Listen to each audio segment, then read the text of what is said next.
Well, welcome inside the numbers with the People's Pundit. I'm your host, Rich Barris, the People's Pundit. It's Freewheeling Friday, so in a bit, we'll try to get your questions in there and do our thing.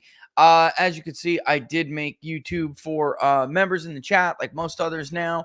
I mean, really, the straw that broke the camel's back was I was not able to. I'm not able to watch it constantly, and if somebody gets scammed out there that's out there watching my show, I'm pretty upset with myself that I didn't stop it. So. Good people who work hard, and that kind of stuff really bothers me. So that, and we just have a better conversation. We get spammed like crazy. There's all sorts of filth that shouldn't be in there. And especially when Laura is not here, which she is not, I cannot be on top of it because it's competition weekend. So the girls are gone again. Mr. Lonely, I am here.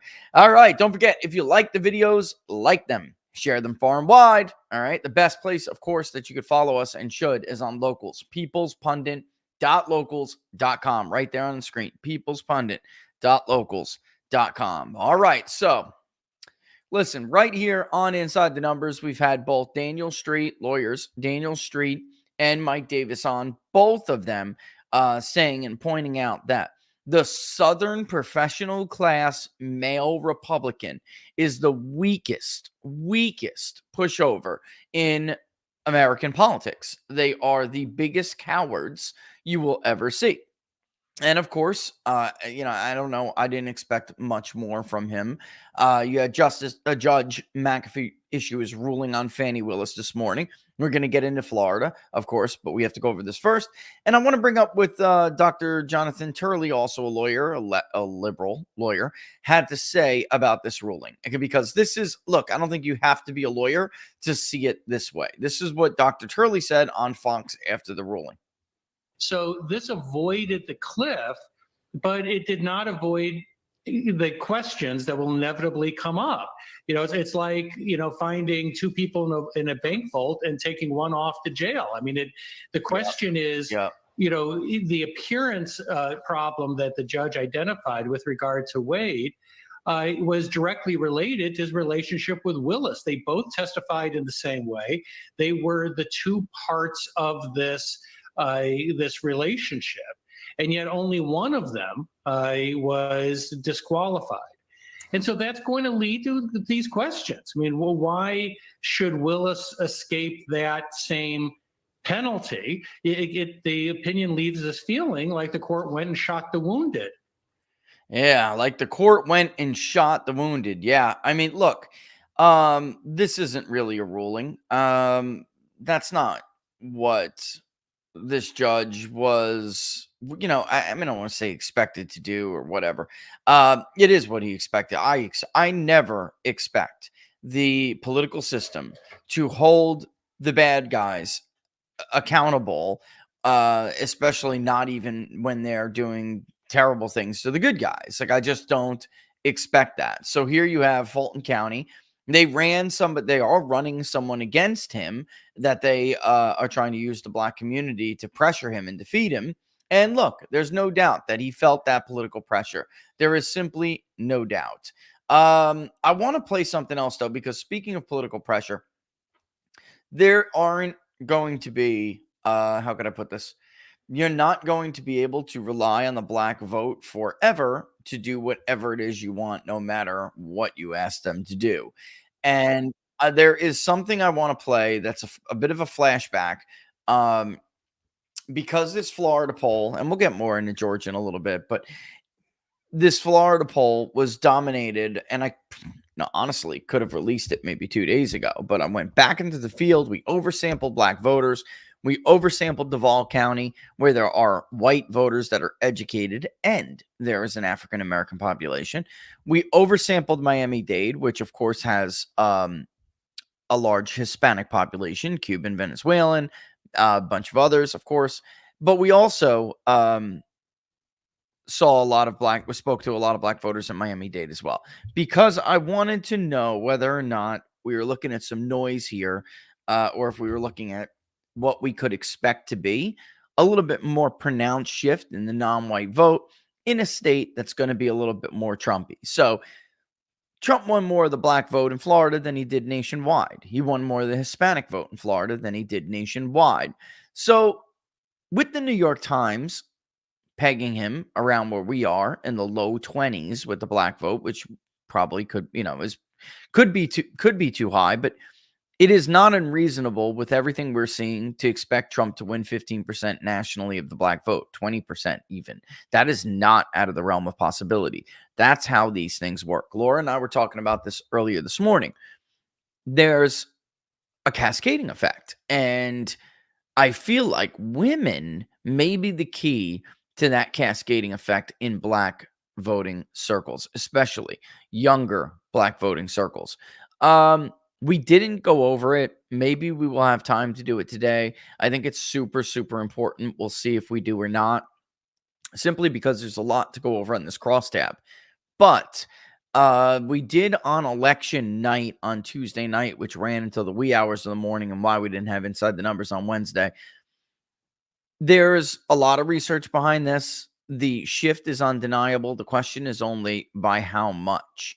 And given the strong relationship between age and connection to the Democratic Party among black voters, if these votes get cast, then we could expect a dramatic shift, much in line with what we've seen in the past. Shifts don't occur 2 points at a time for a year, folks. That's not how trends usually work. There's like signs of it, a couple points here, a couple points there.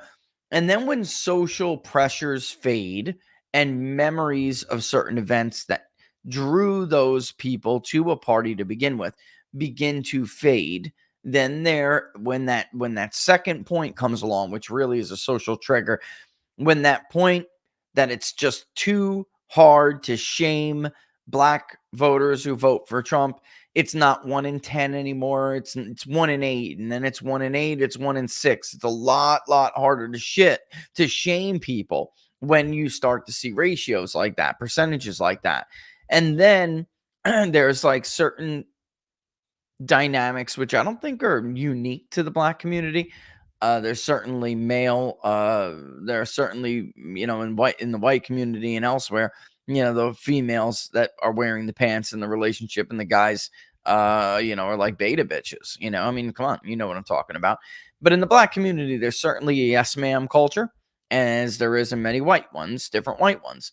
And I feel like with the movement of black women, that's what really could allow a cascade to happen. So, will it happen this year in huge spectacular fashion?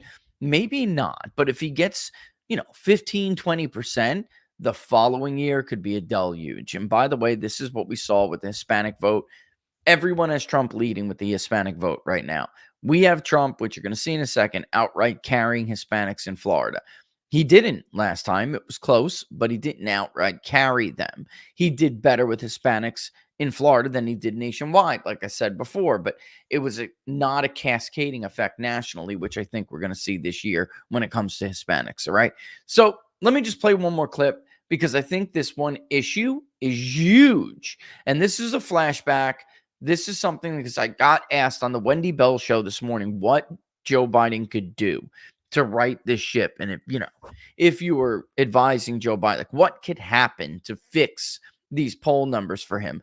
We're going to go over the Electoral College, what is really going to be the post-primary Electoral College status update, if you will. I did it with Roger Stone. We did it with Sean Parnell. It's time to do it with you guys, to explain to you guys where we're at. And by the way, the number that I came up with is the number almost on everyone's map. Fox News is just a hair off because of one state that when they polled, it was much closer. It was, Trump was still leading, but it was close. Same thing goes for CNN. They have states a little bit shifted up. What's a toss up, what's not. Ballpark, though, everybody sees the state of this race roughly the same. And it is most definitely a Trump favored race.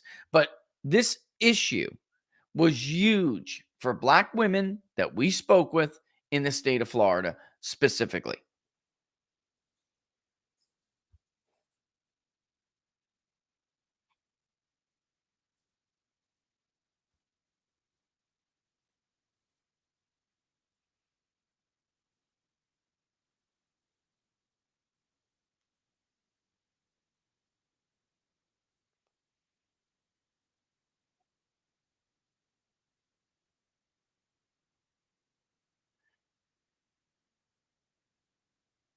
racist, you xenophobe. I mean, you see what I'm talking? I mean, Bill Clinton was a smart politician. He was a good politician. That's a talented man right there. He may be a rapist, but he's a talented man. The fact of the matter is, Bill Clinton was a lot more border hawkish than any Democrat today.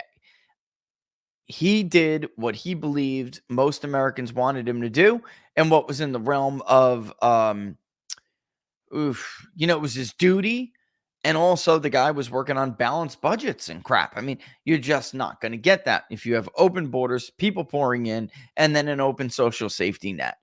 The way for the Democratic Party to get some of these voters back, or at least win them over, is through a more moderate approach like Bill Clinton. But the problem is, again, maybe we should go over this thread, because I mean, I'm just going to say things that you guys may be not familiar with, but people who hold conservative views who are non-white, if they're older, they've been voting Democrat anyway, despite the fact that those views don't align. A major problem with the younger non-white vote is that they hold the views largely that their parents and grandparents and aunties and uncles hold and held. But they don't have the memory of the civil rights movement. They don't see the world like that anymore, because it's not like that. They don't see the world like that now. They have the luxury of prioritizing their own personal situation and their own interests, the interests of their community, above those memories that have Democrats have effectively survived on aggravating the PTSD syndrome among non-white voters from the civil rights era. I mean, there's no better way to put it. If they didn't believe that what I'm saying is the truth, then they wouldn't constantly rehatch all these, these memories. They wouldn't constantly drum up all these old memories. They wouldn't open all these wounds and pour salt into them. They're doing it on purpose. They want the scars to remain. They want to continue to scare the shell-shocked. And that's effectively the equivalent of what they're doing. It's like taking a vet has PTSD and setting off a firework under his seat when he's not paying attention. I mean, this is what they're doing. And they obviously believe that I'm right. Otherwise, they wouldn't do it. Ferguson, Zimmerman, on and on. Tawana Brawley. I mean, on and on and on. So the question is, that means if Democrats were moved more in line with what these people believe, they could win them back. But can they really? I mean, can they make that kind of a pivot in the modern age? I don't know. Show me the Bill Clinton. Let's listen to more of what he has to say. But think about it. Show me the Bill Clinton in the modern Democratic Party that's going to do that. By cracking down on illegal hiring, by barring welfare benefits to illegal aliens. Whoa. In the budget I will present to you, we will try to do more to speed the deportation of illegal aliens who are arrested for crimes, to better identify illegal aliens in the workplace as in the workplace. You guys don't have video? You don't have sound on this video? No, it's on. The clip was muted before when I was talking, guys. Yeah, but it's on now. Yeah, it's good. Yeah, it's on now. I was talking before. That's why it was just stopped. Recommended by the commission headed by former Congresswoman Barbara Jordan. We are a nation of immigrants, but we are also a nation of laws. Whoa! It is wrong and ultimately self-defeating for a nation of immigrants to permit the kind of abuse of our immigration laws we have seen in recent years, and we must do more to stop. Whoa!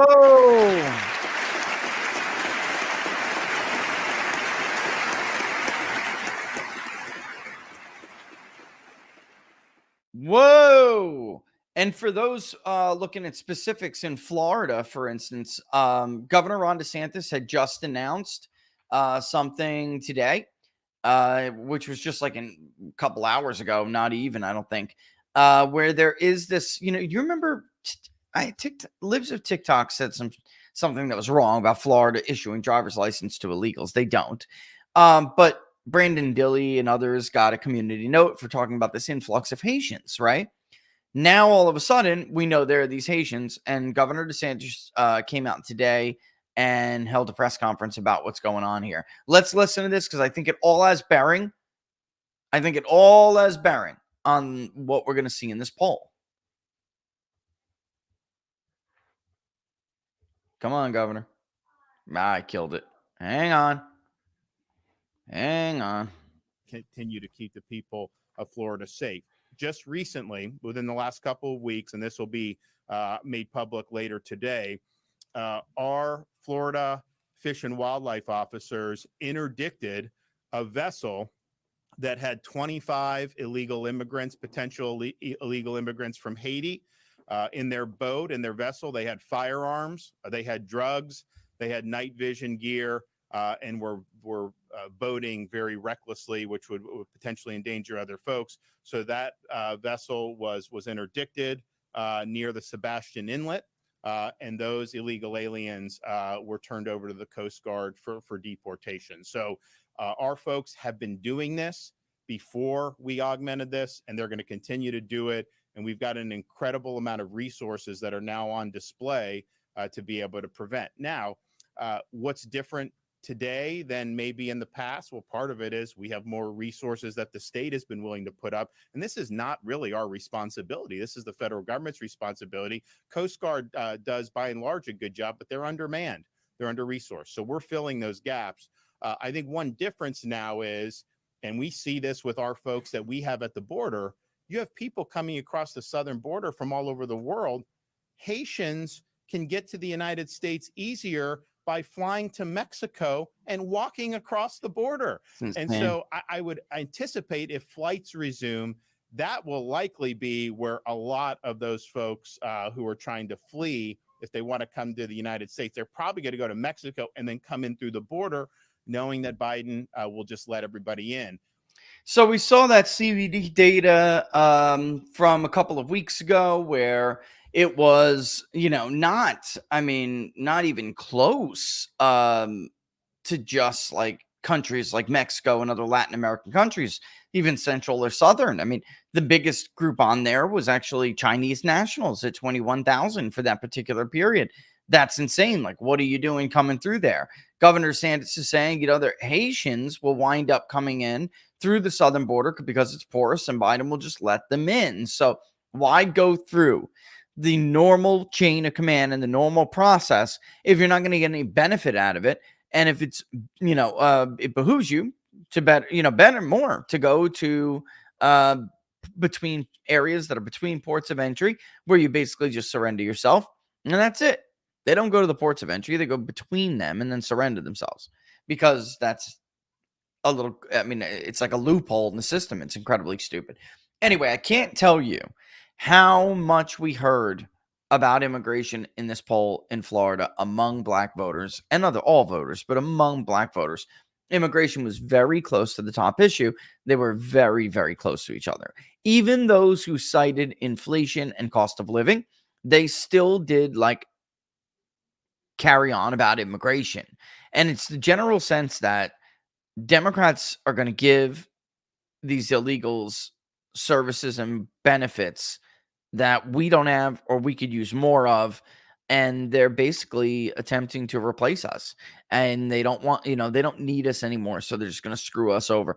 An earful from one woman who articulated it perfectly in Miami, 40-something years old. I'll have to go look it up. But you could see her little interview on the map.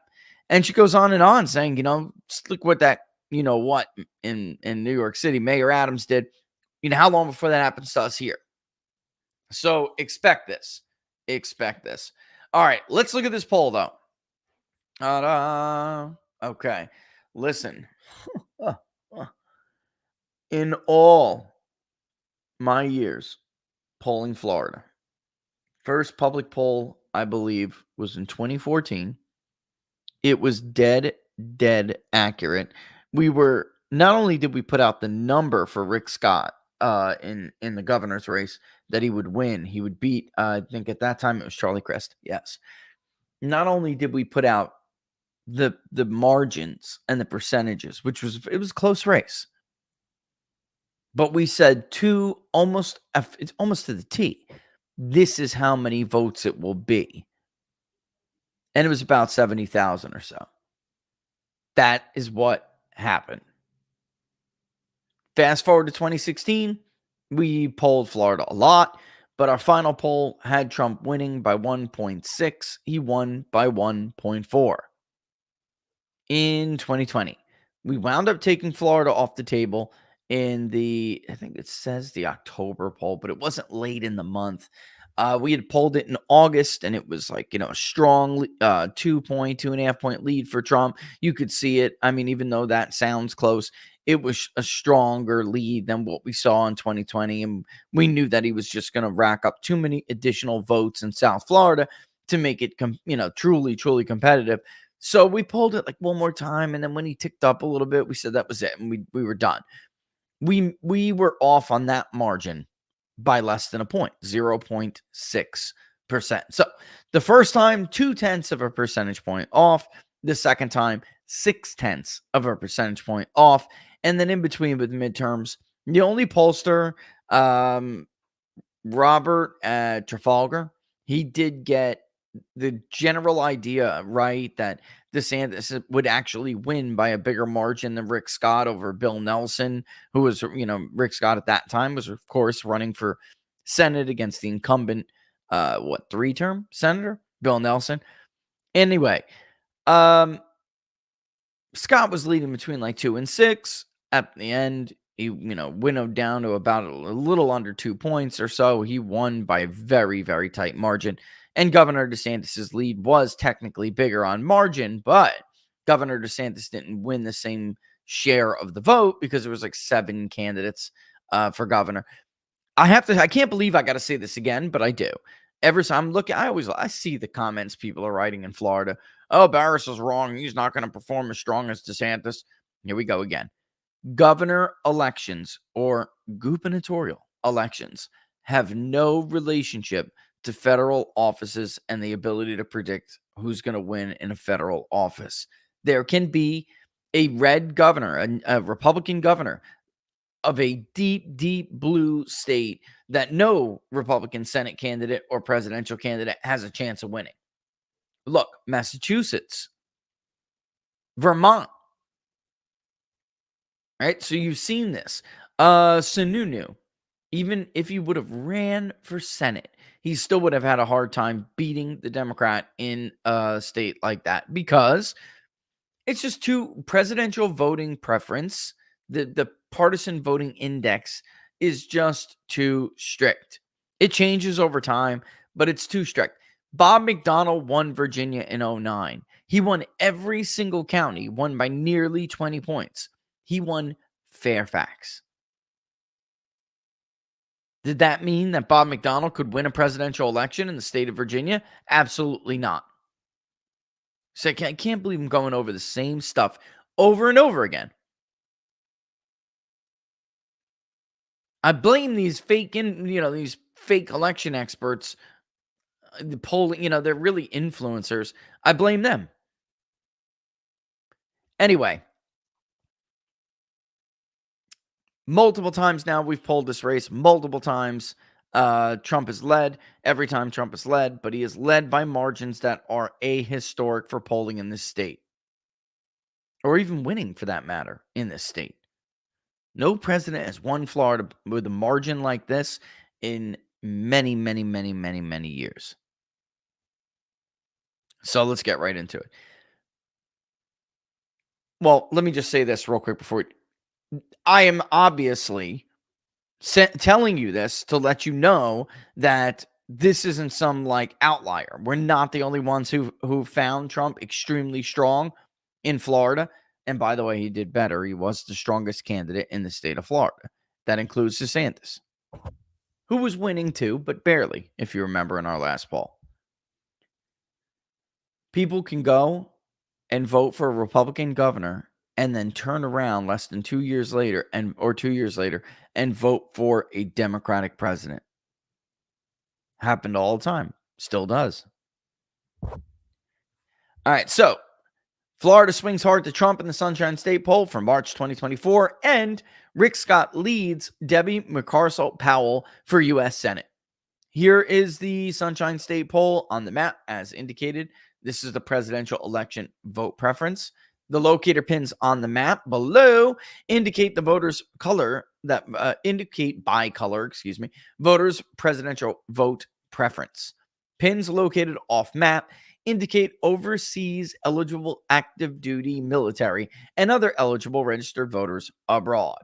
And there's some really, really important stuff to go drill down to here, but the two that I think are really worthwhile in going after is look at the Miami Gold Coast.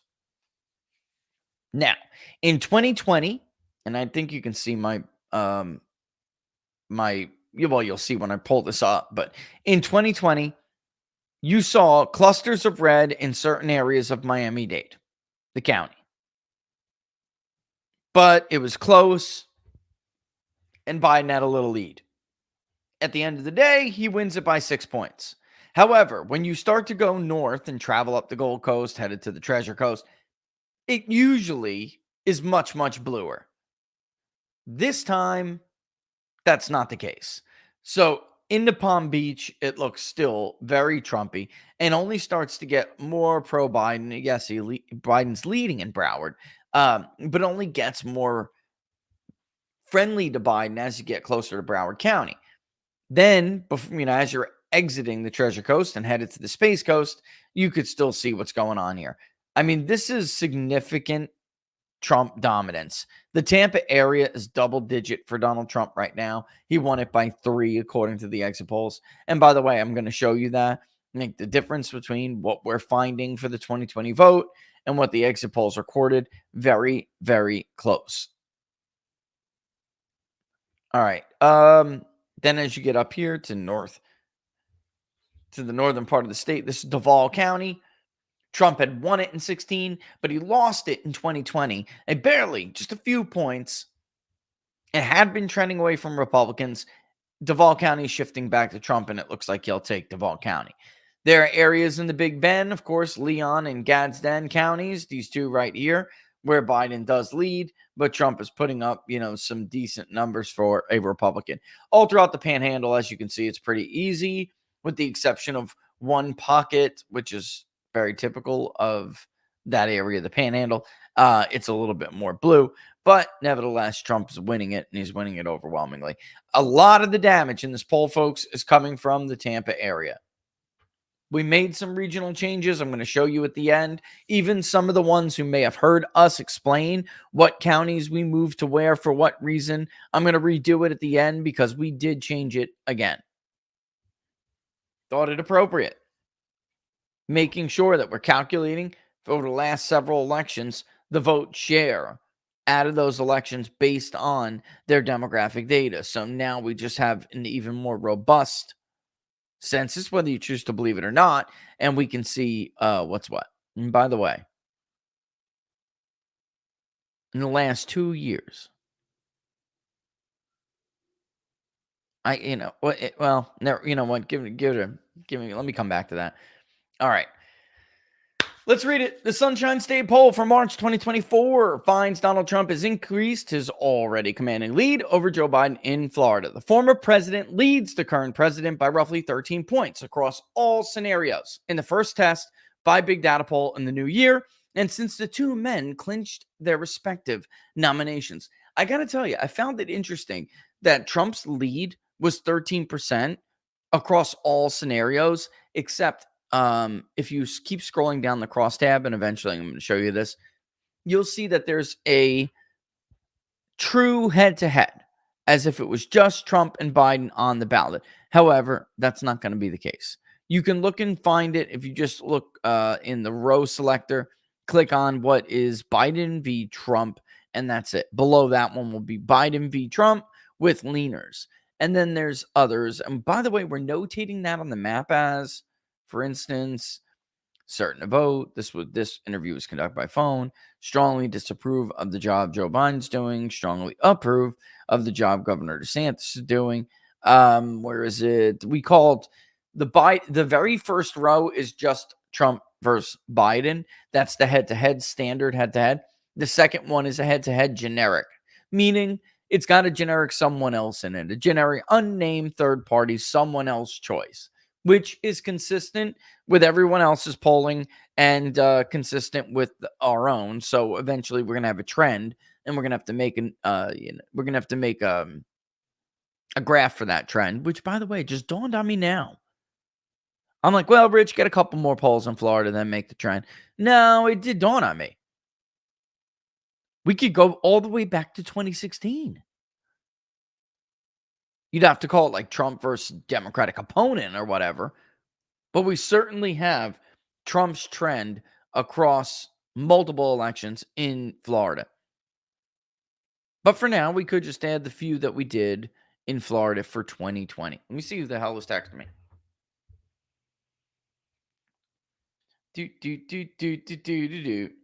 Deals, folks.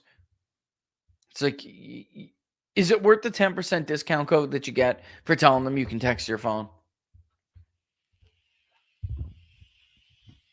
I guess that's supposed to it is, right?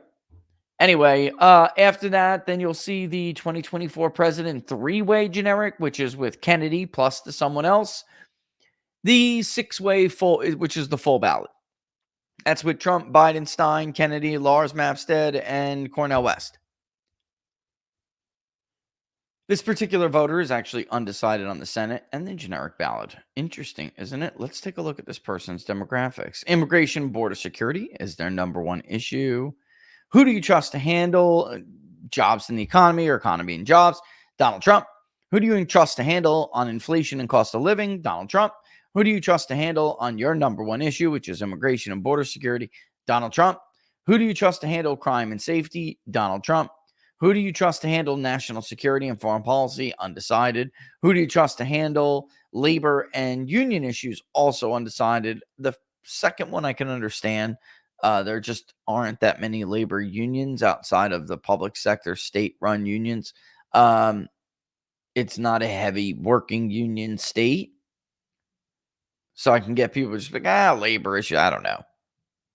But on the issue of national security and foreign policy, this state usually cares more than other states. Florida usually has a higher interest in national security and foreign policy than other states. And why is that? It's very simple. There are more older people, and they tend to care more about issues like that, especially neocons, right? You have the boomer neocons. Yep. Moving on, Medicare. Jack Posobiec and I talked about this the other day on his show, Social Security and Medicare. Big friggin' deal that Trump is trusted more, albeit it's close, which you'll see. Anyway, I don't want to waste too much time, but look, female 66 is actually a Democrat. Voting for Trump, but is a Protestant. Maybe that's why too. Solid vote history. Oh, another thing with this poll is that in Florida, there were a few things that stood out. One is, this is now the second poll in a row that we have taken where Biden's advantage with likely voters has not presented anymore. So we would have Trump up like maybe 4 with national registered voters. And then when you implemented the likely voter screens, it helped Biden. He would close that 4-point lead to maybe like a Trump plus 1 or 2. Well, that advantage is gone now. When you look at the crosstabs, check them out, you will see they're gone. That advantage is gone. All right. So, yeah. Trump still leads overwhelmingly with those who are unlikely. The unlikely voter, he's got like a 20-something point lead, I think, or 20-point lead. Let's call it 20. Round it. So it's like, it's real problem for Joe Biden. Real problem. All right, so the hypothetical matchup, Trump leads Biden 50.1 to 36.7, which is a widening of the 45 to 36.7 margin that we found in the prior survey back in August of 2023. Interestingly, folks, you notice Biden has not moved. Trump climbed. Trump grew. His support went from 45 to 50.1. That's without leaning. Yeah, I'm telling you. I mean, with leaners, Trump moves up to 51.4, and Biden moves up a little bit too, 1.3 percentage points. Both of them really move up 1.3, and Biden gets to 38. But without leaners, he's in the same spot where he was all the way back in August of 2023. 10% chose someone else in a three-way hypothetical, which is with Kennedy on the ballot. Trump still leads 49.2 to 35.7. Kennedy gets 6.7, 4% chose someone else, and another 4 undecided. Remember my genius friends who don't know how to read a crosstab and thought the New York Times poll had 14% undecided? That would be 4% for the geniuses out there. When leaned, Trump goes up to 50, 49.9 to 36.4, and Kennedy goes marginally. It's a marginal gain from 6.7 to 7 flat. 6.6, choose someone else, which is a 2.2% gain. In the six-way with everybody, can throw the whole kit and caboodle in there. Trump leads 47.9 to 34.5, 7.4 choosing Kennedy, 1.5 go to West, 1.3 go to Mapstead, and only 9/10 go to the Green Party candidate, Jill Stein. However, when you add the leaners, Stein and Mapstead are tied. They're tied dead on at 1.3. Here's the kicker, though.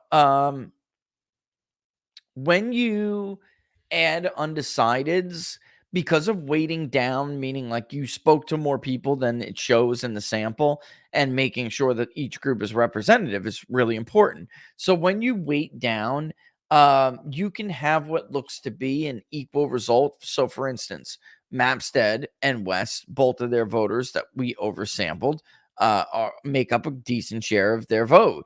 So when you lean them, it looks like they're even.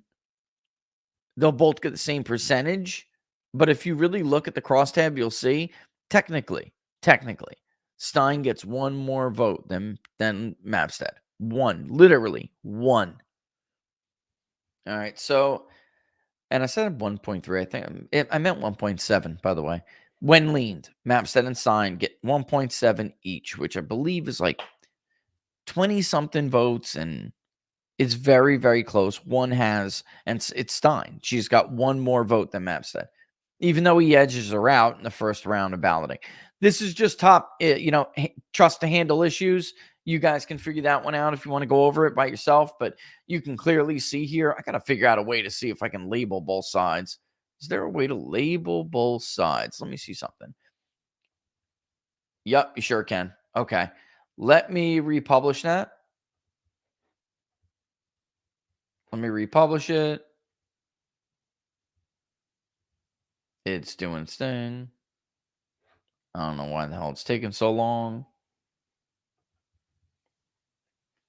Let's do it again because I'd like everybody to see. There we go. Republishing. There we go. If I refresh it, let's see if it's there.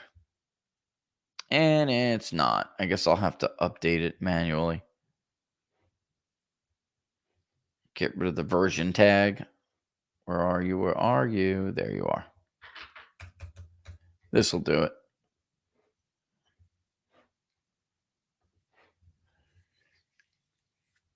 And there we go.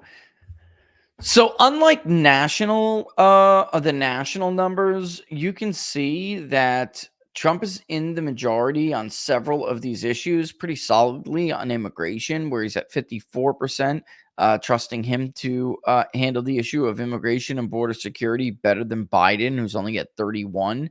That is one of Biden's, it's his second worst. You may look and see what his first worst issue is. Israeli-Palestinian conflict. We have a huge chunk of neither.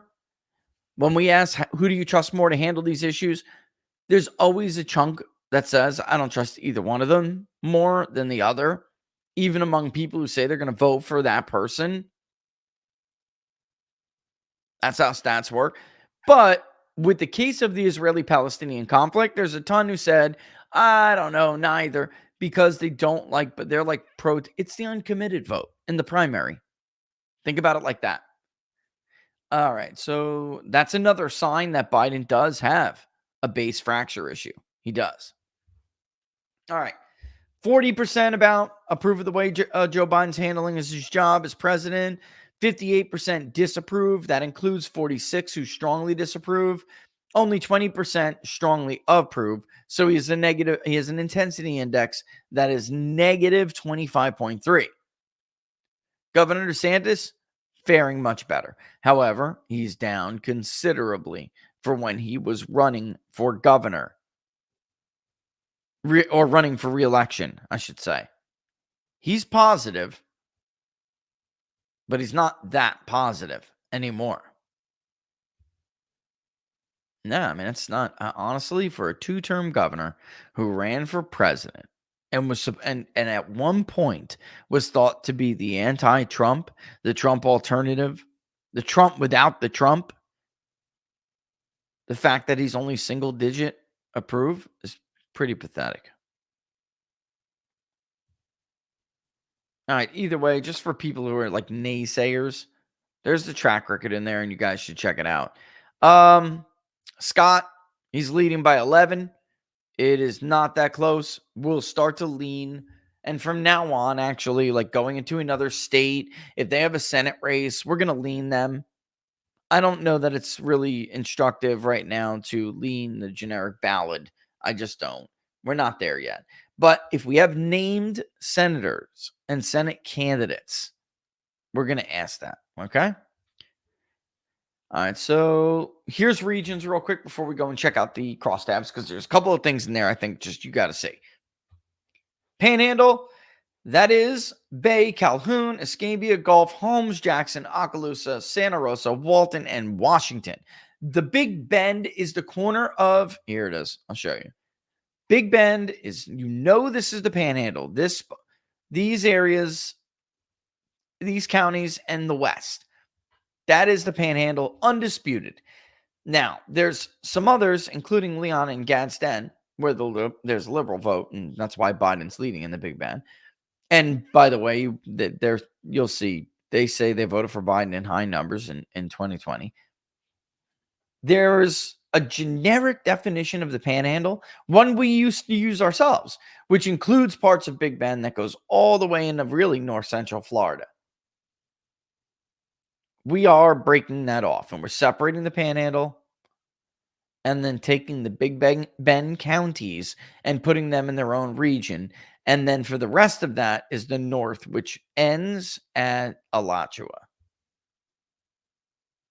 Marion and Alachua, right? Yeah.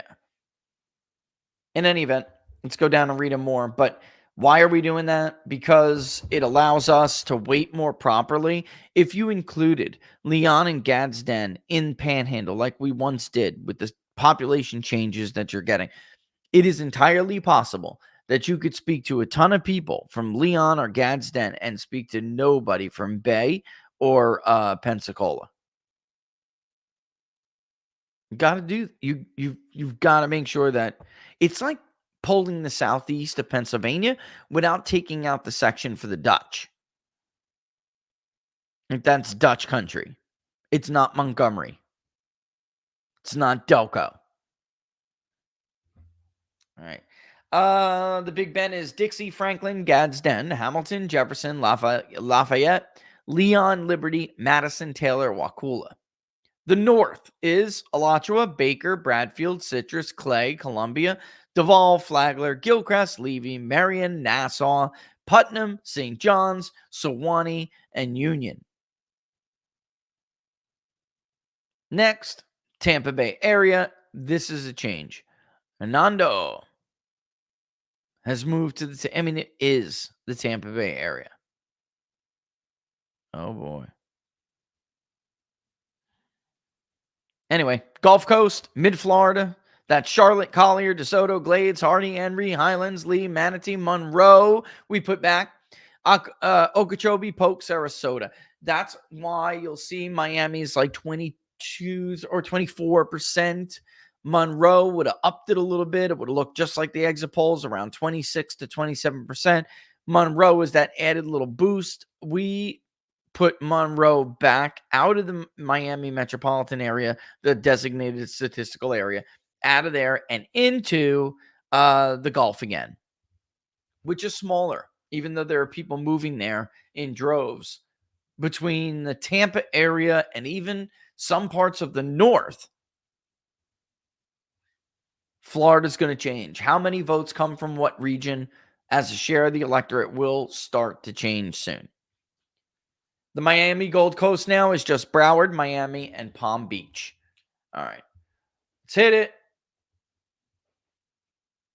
And obviously, region and region detail identified in the interactive crosstabs are defined by regrouping counties included in the subgroup definitions listed below. So when you look on the crosstab, guys, and you see North Panhandle, it means Panhandle, Big Bend, and North are combined into their own separate one. They're together, but they're not. They're a single region.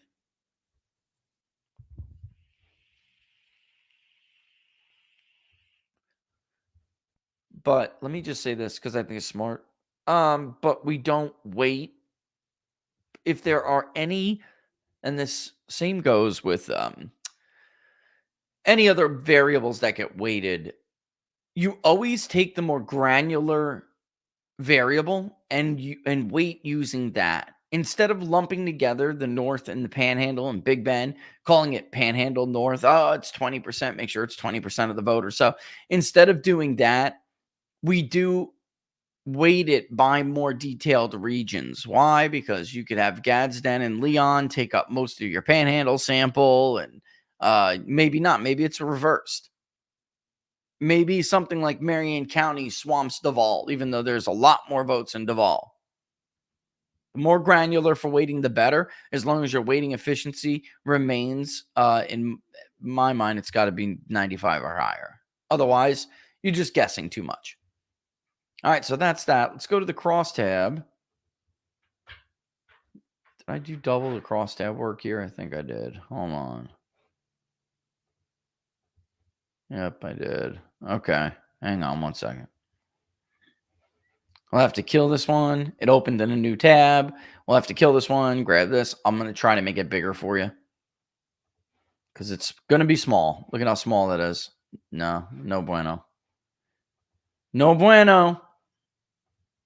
Zoom in. Is that better? Let me look at your screen. It's a little better. It's not great yet. Let's zoom in one more time. There we go. How's that? Oh, damn, it's still so small. Why? Huh. That's weird. It is showing it right, though. Okay. Huh. That's odd. All right. So it only gives us a little bit. Likely voter screens here, but then likely versus unlikely. You know what? Before we get the hell with all that, actually, let's go to the 2020 vote. And you'll see key counties, for instance, okay? Miami-Dade, weighted down to make its representation. We have it going for Biden in 2020, 55.6 to 44.4. In real life, it went for Biden 53.4 to 46.1. Still very, very, very close to the real result. Duval County barely went for Biden, but it did, 51.2 to 47.4. So a few points for Biden, barely. They're tied at 47 in the sample in Duval. You may notice there's a huge chunk that says someone else. They are full of crap. It tells you that we largely got Trump's share of the support perfect. In Duval, it was 47.87. We have it here really, really close, 47.3. Biden's is low because a lot of those people who say they chose someone else are simply full of crap. Joe Jorgensen got 0.6 of a percentage point in Duval County. That's all.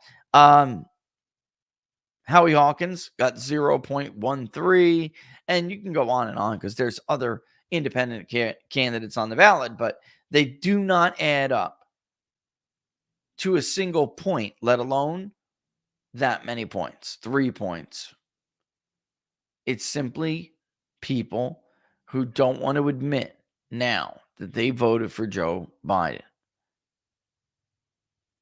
All right, so with that in mind, moving on. What else? What else? What else? What else?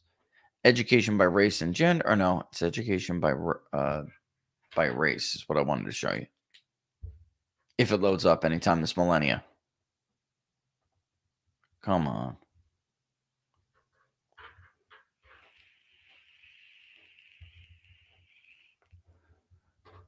All right.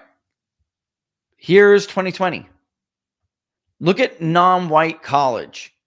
They say they voted for Biden 66 to 31. Would I have to get rid of it? I do have to get rid of it to show you that. Just keep that margin in your head real quick.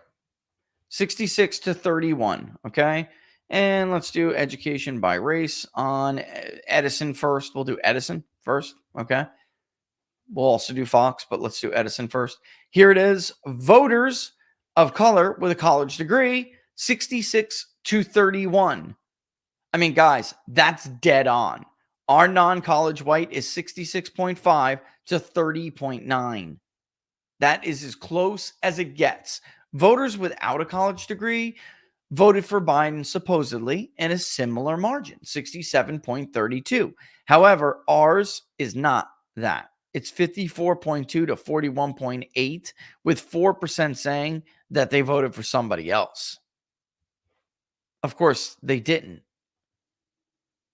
Again, they don't want to be added to the ranks of Biden voter right now because they don't want to be the ones who are taking the blame for this crap. Or if they don't like him anymore, they don't want to admit that they voted for him.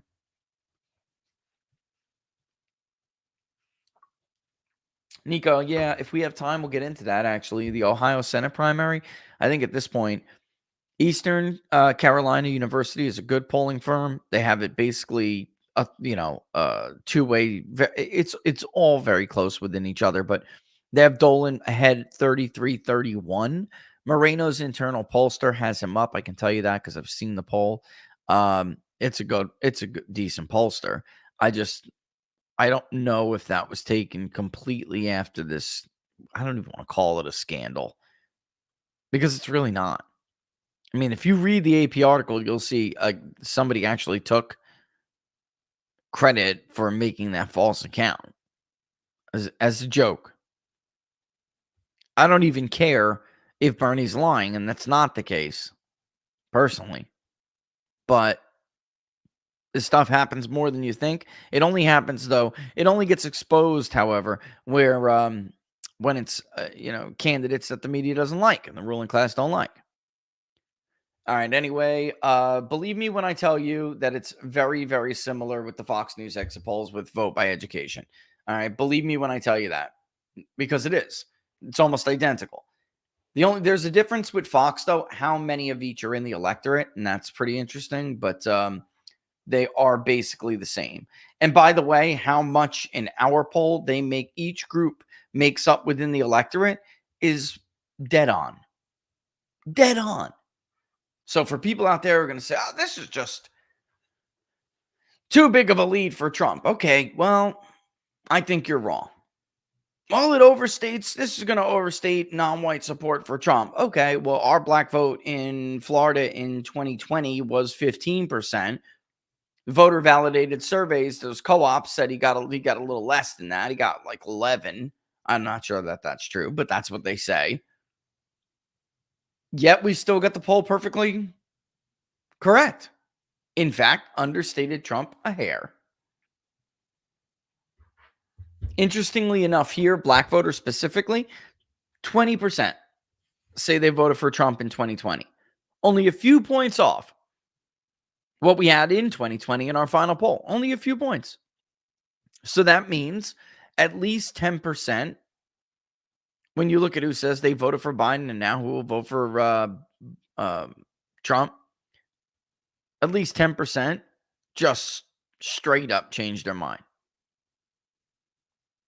All right. What else? Trump did win. White with a college degree in Florida. We have it, pretty. It would not surprise me if he wound up winning it by a larger margin. That group by a larger margin. They about split, although really Trump did win them. Here's White College right here. You can see Biden won them 50-47. He didn't in real life. In real life, Trump won them 57-43. Almost a complete flip. But now Trump is winning this group. Without leaners, 45-42. Look at non-whites with a college degree. Yeah, sure, they're still going for Biden, but they're going for him by 14 points. That's it. Dramatic change from the 30-plus points he won them by in 2020. Huge shift, guys. Huge shift. Can't believe it's almost 1 o'clock already. And of course, like the New York Times and so many other polls, we actually have Trump carrying the non-white, non-college vote in Florida. All together. Hispanics, Asians, black voters, everyone together. We actually have him carrying them. And by the way, remind me to show you the Hispanic vote. I mean, when you get some time, pour over how these people say they voted in 2020 and then compare those same groups to how they're voting now. Those are mind changers. There aren't enough new voters that we surveyed. There aren't enough of them to account for the entire shift. All right.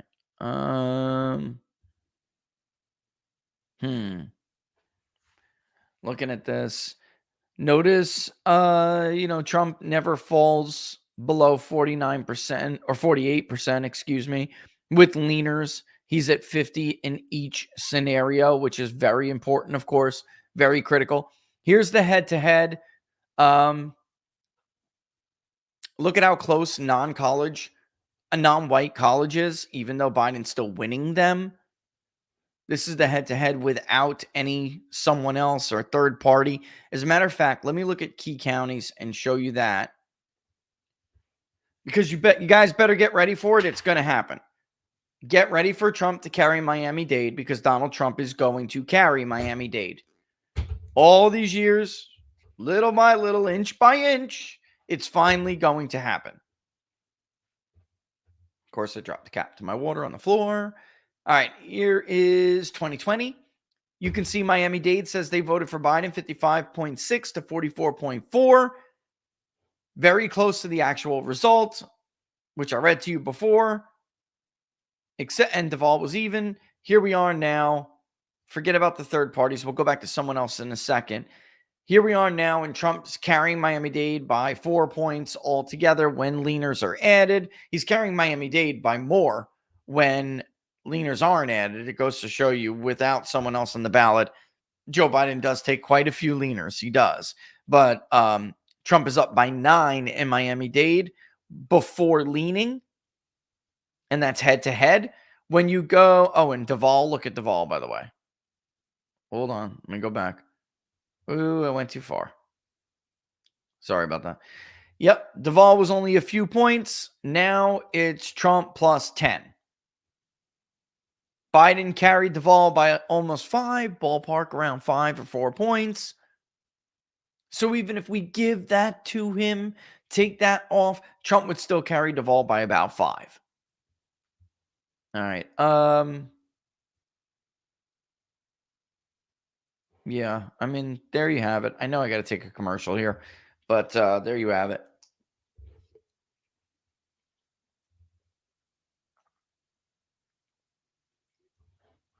Oh, let's do this. Before we go to a break, people talked a lot about in the New York Times poll how many Trump voters for 2020, it was like less than 1%, were voting for Biden versus how many Biden voters from 2020 were voting for Trump. And it's a huge, huge disparity. I mean, if we go to the head-to-head, for instance, with leaners, it's 3 times the size for Biden. If you do the one with someone else, Is that with leaners? Yeah. 7.3 of Biden's voters go to Trump, 1.9 go to Biden. You could see even with leaners, barely anybody else leans. Hardly any Trump voters. Trump is getting 92% of his 2020 vote. Biden's only getting 84% of his 2020 vote. In the head-to-head, just them together, Trump is getting 92, Biden's getting 83. When you lean them, Trump is getting 96, Biden's getting 91. This is huge. That is huge, guys. Huge. And they're splitting to someone else. So if they did that 1% that did vote third party, they're splitting that. But I'm telling you, that's too large anyway. It wasn't 3%. So, in all honesty, it's probably people who voted for Biden that just won't admit it. All right, let's take a quick break. Yeah, let's take a quick break. I don't really want to. I want to keep going, but boy, tell you how much easier it is when Laura's here to do the show. So much easier. When she's got stuff ready to rock and ready to, in the pipe and ready to go. All right. Let's do this and we'll come back. We'll talk about it more. I'm going to get some of your questions in when we get back, whether they're related or not. Okay. I'll try to, keep it within the purview of what we're talking about. But either way, I'll bounce all over the place. All right. But before we do, let's talk about our friends at Jam and Bean. If you sign up at Jam and Bean for a new subscription, whether it's for coffee, tea, popcorn, whatever it may be, use the promo code TPP40 at checkout. That is TPP40 at checkout. And that will give you 40% off right off the rip. Every time it renews each month, it'll still take another 10% off. So you basically have trolling savings, all right? And trolling savings. One more time, jamandbean.com. Use the promo code TPP40 at checkout. That's TPP40. Tell us, by the way, give us some feedback. As always, we love our friends at Jam Bean. We'd love to hear your feedback from them. Great stuff. Great stuff. Really, really good stuff. Curious just to see. We always have to email DDHQ our polling when we get it. And normally they'll send me a little tip back saying, hey, we got it. I haven't gotten that yet, but we'll see. People always, give them a hard time. Why didn't they get that poll from Rasmussen in early? Why they're taking so long? In my experience, it's taken me about a day for them to index the poll in the average at DDHQ. And I emailed them. They contacted me and said, hey, could you email us when you put them out there? Because we might miss them. And they did. They missed quite a few. But even now that we do, they still take about a full day or so. I emailed it to them last night. They probably won't put it up until tonight. All right. There's a 30-second water break and smoke break, and we'll be back with your questions. 30 seconds.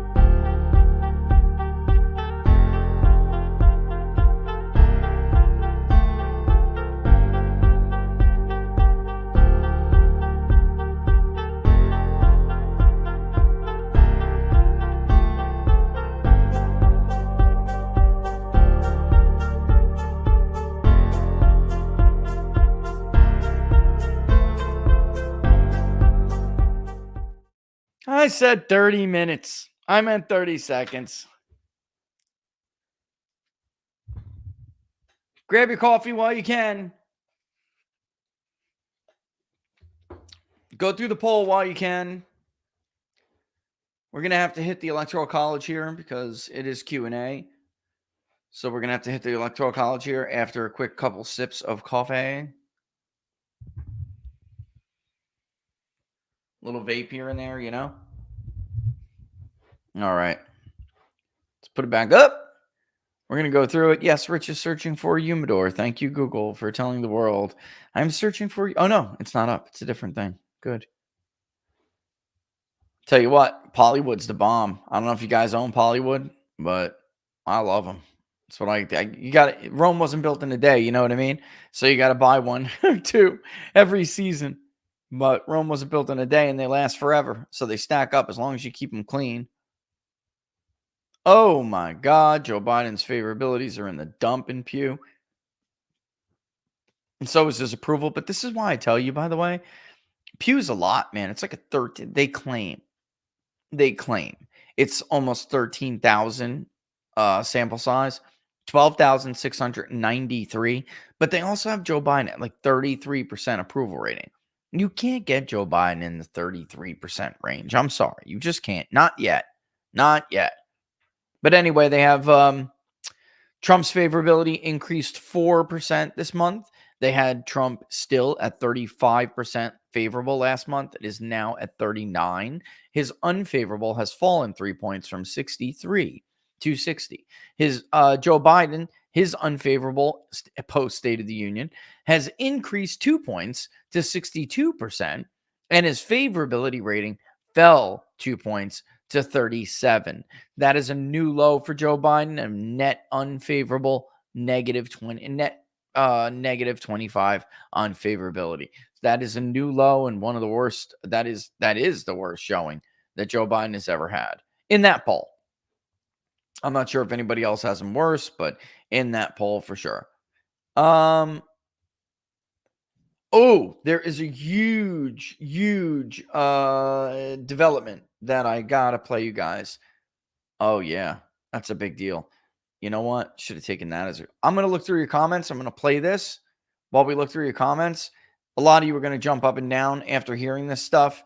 I'm going to play it. It's a clip from Benny's show, the Benny Johnson show. If you guys did not see Benny Johnson body that dude on Piers Morgan last night, I've known Benny for years. I've never seen him legitimately that pissed off before. Even though he handled himself and acquitted himself like a gentleman, he eviscerated that dude. Anyway, here's Laura Trump. You want to hear what she has to say?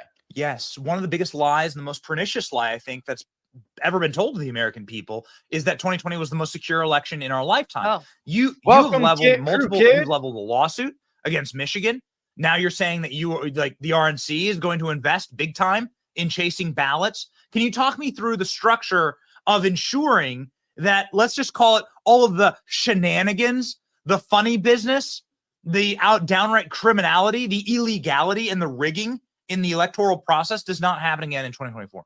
Yeah, I mean, look, there are millions of people, I'm going to say 75 million plus Americans who still are like, what the hell happened in 2020? They didn't get any answers. They all wanted us to move on, but they all feel like something was awry, something was amiss. Because let's be honest, 81 million people were not so inspired by a guy campaigning out of his basement who could barely string two sentences together. They said, we're going to come out big for this guy. Absolutely not. No one believes that. So at the RNC, it is something that we're taking incredibly seriously. We have the first ever election integrity division. This is an entire wing of the building dedicated solely to that. So how do you do that? Right now, you just talked about a lawsuit we have in Michigan. We have in 23 states, 78 lawsuits single-handedly to address this issue, to make it easier to vote and harder to cheat in 2024. We know about all the states who illegally changed their voting laws in 2020 under the guise of COVID. It flips some of those back around, but it also adds an extra layer of protection on top of that.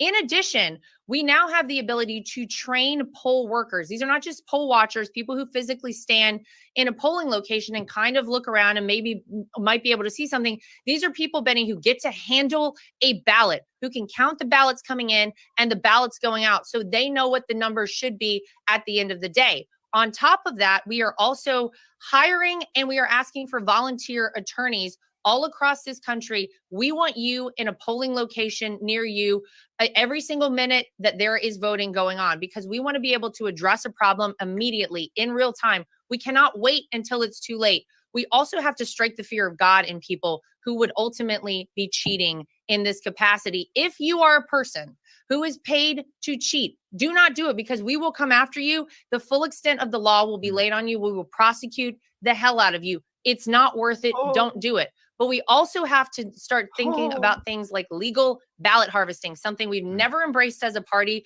We're going to start doing it now. I'm going to have a call very soon with Scott Pressler, who is an amazing vote registrar. He has registered so many people in this country. I think he's fantastic. I want him on our legal ballot harvesting division. We also have to There it embrace is. early voting, Benny. I know we want one day of voting in this country. It doesn't exist right now. We've got to bank enough votes going into November 5th that we're not playing catch up on election day. We need to swamp the system so it doesn't matter how many 3 a.m. drops they have or suitcases filled with ballots. There will be no question on the night of November 5th that Donald Trump is elected as the 47th president. So unbelievably based. I got chills. I got chills. I'm sitting here. I'm like the entire team is like cheering and screaming like online. It's like, yes, Scott Pressler, please. Yeah, he's such an amazing. ally of the show. We love him so much. And so this will finally become real. The internet will win, and Scott Pressler will be part of the integrated process to actually save America. Yes. He is the first person I thought of whenever the whole idea of the RNC was floated to me. I said, if I end up there, if I'm co-chair of the RNC, I want to bring him in because what a job that guy has done. Not only should he be rewarded for it, but we want to give him more jobs to do up until November 5th and then well beyond. Well, that's good enough. You guys get it. Big deal. Big deal. Scott is very good at what he does. Scott is, everyone should learn to stay in their lane. Scott Pressler is a fantastic register. He could also train entire teams of people. You train captains that can then oversee groups of people that you make into teams. Listen, that's a leaps and bounds in improvement over what was going on in the RNC before. And then you have that other kid. He's like a rhino kid. He was DeSantis info, Rob, whatever his name is, bitching and moaning that they're dismantling the Black and Hispanic outreach centers. Folks, I can tell you definitively, those were already being shut down anyway because they didn't have the money and people were just invoicing for crap. Nobody was reaching out to Black and Hispanic voters. Those Hispanic and Black outreach centers were total scams, and they were billed out through vendors like crack, man. I mean, it was not working. People like him are mad because that's it. Their grift is that, look, I'm a Black conservative. Look, I'm a Hispanic conservative. Look at me. Trump's mugshot isn't going to help with the Black community. That goes to tell you just how Black that guy is. If you think the mugshot isn't going to help with Snoop Dogg and other people who love him in their community and vote, then I question your connection to your own neighborhood and community. The truth is, people who were running Black and Hispanic outreach for the RNC, I have seen the ones who really knew what they were doing, had the balls and the knowledge to walk the streets in those neighborhoods. They were uncomfortable with these people. They were uncomfortable with the notion of sharing an office with these people, of sharing a goal, a friggin', what do they call those things? Vision boards. Like these people were unnerved by participating in this process with people who knew what they were doing. It was a waste of money. They had to be shut down. The whole damn thing had to be restarted from scratch. And that's what they're doing now. So good for them. No more bills, no more vendors, no more invoices until somebody new comes forward with a new plan that is actually going to be successful. I have not spoken with not one single Black voter who's a mind changer or Hispanic voter who's a mind changer and said, oh, you know what? I got a knock on my door. Or I got a phone call from a Republican. That's why I'm changing my mind. Never happens. Never happened. Let me ask you something. You think those previously Biden voting neighborhoods in Fulton County who lined up for the Trump caravan to come by when he was charged in the Fulton case, cheering him on, you think any of them went out to that road because the RNC called them and encouraged them to do it? No, they did not. That was organic. RNC gets no credit for that. 6 years ago, they would have been throwing bricks at his car. Yes, Norm, did I miss the change to members only from now on?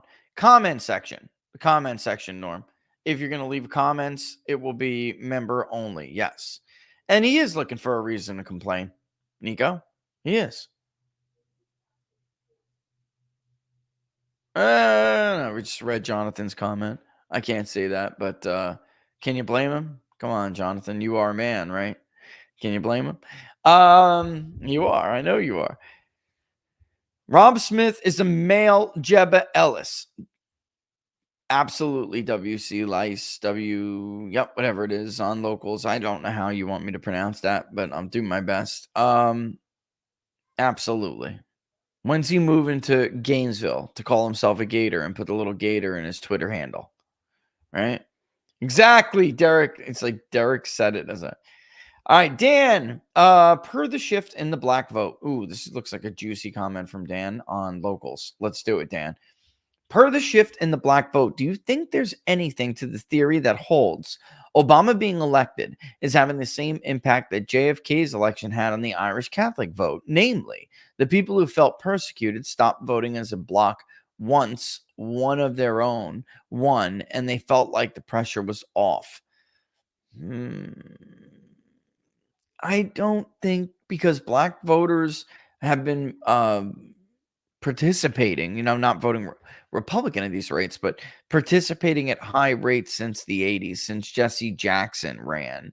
And it's interesting, in the last several polls, whether it was national or in state level polling, Hispanic voters indicated to us they were more certain to vote than black voters. That never happens. Never. So maybe there's something there with that, Dan. But I mean, the fact is, the fact is that basically they vote at high rates regardless. I really think, again, what's happening, there are two things you could do to really get out, to really change this whole dynamic. One, of course, is to get out newer voters that are younger, that are more favorable to you, still hold your views, and have less connection to the Democratic Party. That is, I think, the best way forward here. I don't think that fear tactic, I don't think it would keep those voters away if this is done correctly. And that would also help exacerbate the shift, because you bring in those new voters and you're going to dilute their share of the electorate, because they have, at current state, Democrats are much better at getting out their non-white vote than Republicans are.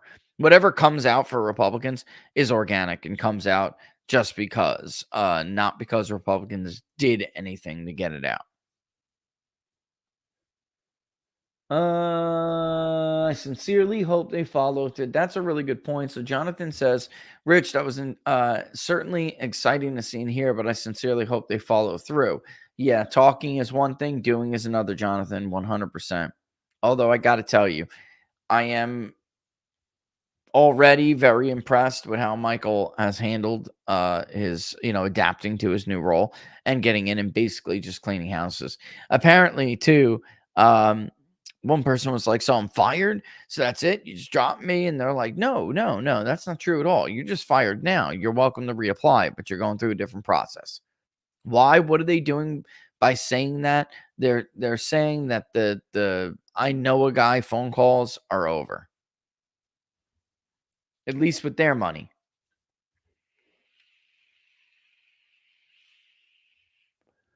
Yeah, this is gross. I mean, totally gross. Hair-splitting coward. Chagrin like the Cheshire Cat. Yeah, that to me was a cowardly ruling. But I didn't expect anything else. I expected exactly that. I did. I hate to say it, but I did.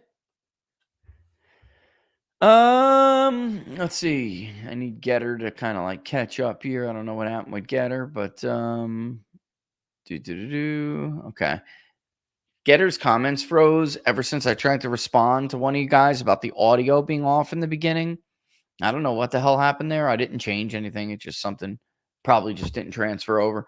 And ever since I tried to respond to you guys, your comments froze. So just bear with me if you guys are trying to ask me a question on Getter, because I'm just not seeing them. I could refresh. Let me see. I hope I don't screw it up. I don't know what Laura does. About to find out. About to find out. Did they just pop back up, or is it all new? Oops. Looks like they don't pop back up. What are you going to do? You think so? My Rumble account thinks it's going to be Tulsi, the VP. Yeah. You know what? I don't know. I got to tell you guys, I'm always reluctant to try to predict what Donald Trump is going to do because he always will surprise you. He will throw you a curveball at every step of the way.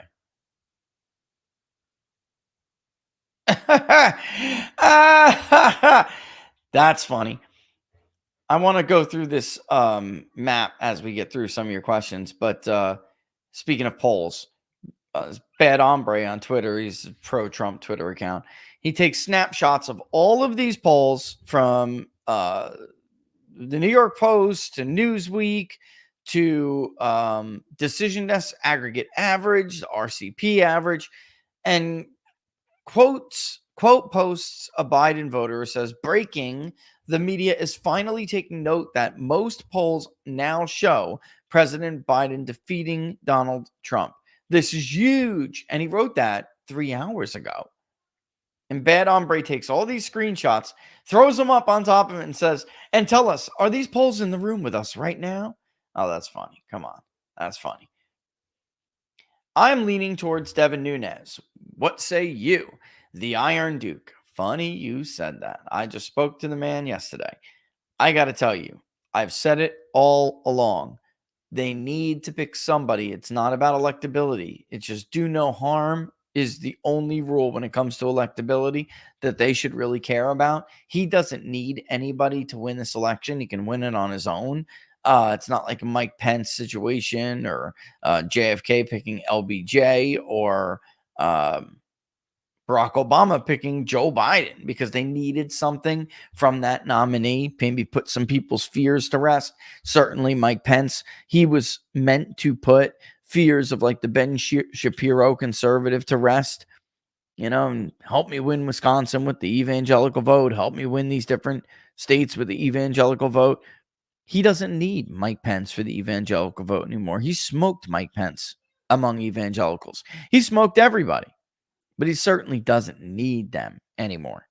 What he needs is somebody that the state looks at and says, if we take out Donald Trump, this guy is going to be who we have to deal with. And if it's Devin Nunes, that's how you preserve your presidency and your post. The intelligence community is not going to want to get rid of you for Devin Nunes. Nunes is a beast. But yeah, they keep this VP stuff very, very, very tight to the vest, close to the vest. And I'm very, very reluctant to say who I think he's going to pick. I hope it is not Tim Scott because, yes, I have been hearing that, if it's somebody like Tim, I have heard that.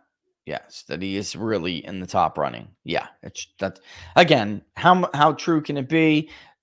I think really only Trump knows who he's going to pick. But I do believe several sources that tell me that Tim Scott is up there. Now, there are some candidates, like I said, that could really hurt Donald Trump. If Tim Scott may help him in some areas, but it's possible he hurts him in some areas as well. And bottom line is, Tim Scott's office is a revolving door with Wall Street and certain elements of the military-industrial complex. So, they like him. They sit him down. Hey, do you want to be president one day? He gives them what they think is like the wink and the nod. Do it. And, Trump ends up shot.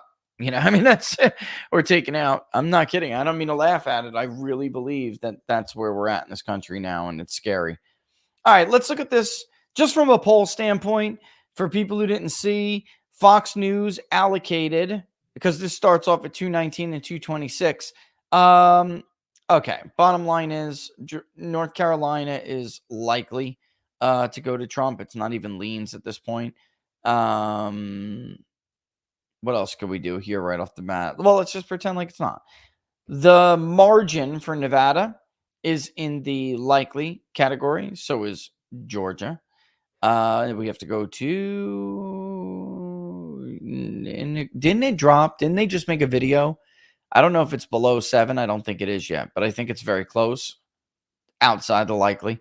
but let's give it to him. He's ahead. And then Fox News has Michigan and Pennsylvania going to Trump. Where are they getting this from? Because they polled these states. They have one battleground state that's open, and that's Wisconsin, because when they polled it, it was very, very, very, very, very, very close in the Fox poll, although Trump was winning it. I believe it was it yesterday? Either way, if you go to the front page of Real Clear Polls or Real Clear Polling or Real Clear Politics right now, hold on, let me get that up. I'm going to give you guys the Pennsylvania's got to be. It's Susquehanna's poll that is still doing the average dirty. Franklin and Marshall, which is a horribly left-leaning poll. God, they suck. They had Clinton winning by 12, and she lost, of course. That stayed. But the average right now is only Trump 0.6 in Pennsylvania because of a Susquehanna poll that was conducted January 15th through January 21st. 745 registered voters, 7.7 or 3.7 sampling error, and it was Biden plus 8, Biden 47, Trump 39. I would love if everyone did what we did with the maps, and then you could see whether or not the sample is out of whack. Where did he, I would love to see the locator pins on the Susquehanna poll. I just don't buy it. It looks like an outlier. It was an outlier at the time. When it came out, the biggest lead was Quinnipiac with a Biden plus 3. Emerson had Trump up by 9 and then released another one. He was up by 4. Bloomberg by 4. I just don't. New York Times Siena had Trump up by 4. I mean, that's what was out there when they released this poll. The Muhlenberg poll had Biden up by 1. It's another grossly left-leaning poll. So once Susquehanna drops out of the average, I don't know why they're doing this, but they're keeping Susquehanna in the average. It doesn't seem very defendable to me. It just doesn't. It's way out there. Here, yeah. So, when that drops off, his lead is going to skyrocket significantly. But as of right now, that is the state that is the closest, because now Wisconsin is Trump plus 1, Arizona's Trump plus 5.2, Georgia's Trump plus 5.3, Michigan is Trump plus 3.5. By the way, with the expanded ballot in Michigan is margins up to 5. North Carolina is Trump 5 plus 5. Nevada is Trump 5 plus 6, 5.6. So you're going around the map and looking at all this, and you'll see you're seeing it. The RCP average is Trump 1.7. The 5-way is Trump 2.7. And Trump is ahead in all the battlegrounds by a combined 4 points. I like the idea of Tulsi for VA secretary, Charlie. I like that idea. I do. I like that idea a lot. Charlie said Tulsi for VA secretary. I'll take that. I will. I'll take that. That's a good pick. But anyway, let's get back to this, and let's give them the no polls, no lean scenario, right? No toss up scenario. That brings Trump to 312. Generally, where people are starting to coalesce right now, Tom Bevan just put up the Real Clear Politics no toss up map, and that's what you get. So let me see if I can find you. Oh, look. RCP is putting up a polling archive. Huh. That's progress. I thought they were BSing me. Now you'll be able to go back and look at all of the pollsters, their particular track record. Where is his no? That's the pollster scorecard. Looking for it, but whatever. It is what it is. I'm looking for why all of a sudden Trump v. Biden matchup looks that close. Oh, the daily costs and civics poll, along with the Reuters and Ipsos. Look, guys, Reuters and Ipsos blows. That's one of the worst panels out there. If they were, if they were legit, then Beto O'Rourke would be friggin' the senator from Texas. I mean, it's a joke. And I don't know what on earth Emerson is doing, pulling consumer emails from the consumer file when there's at least voter validated records that he could pull from. I don't know why Spencer's doing that, other than to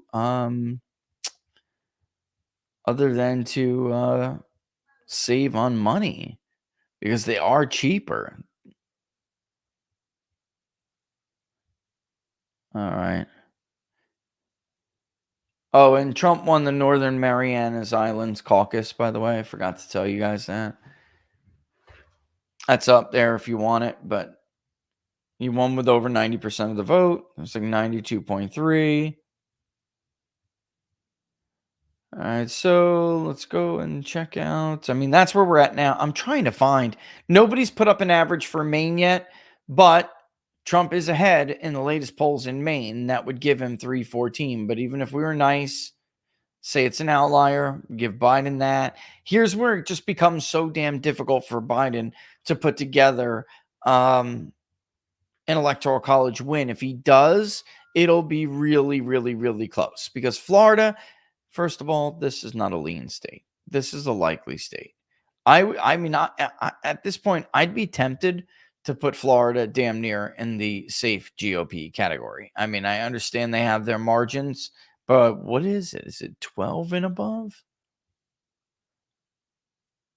Because he is up, 12. And by the way, look at this. This is not that different for all these people talking shit on Twitter. This is not that different at all from what other people have had. Look, the Telegraph is Trump plus 12, Florida Atlantic. Main Street is Trump plus 11, Florida Atlantic again over here, Trump plus 10. I don't know what the hell Signal and Redfield and Wilton doing. This Redfield was a very pro-Biden poll in 2020. They overstated Biden badly. Signal has done some good work in some things, and they've really blown on some others. All right. Like, there's some congressional races that they took over in 2022 where they were just blowing smoke up their ass and, writing up this PDF that looked great to the candidate, but was garbage. For instance, well, I don't want to say specific. I don't want to out a specific candidate, but I mean, this candidate was like 2 points. It's a dog fight. They got crushed by 12 points. Crushed. Maybe even a little more.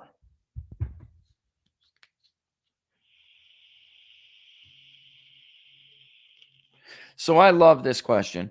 How much time should Trump spend in states like Maine or Michigan, Minnesota, Maine, VA, and New Mexico? Virginia is a different animal until there's like a little bit more evidence that he could really compete in Virginia. I would probably pluck it out.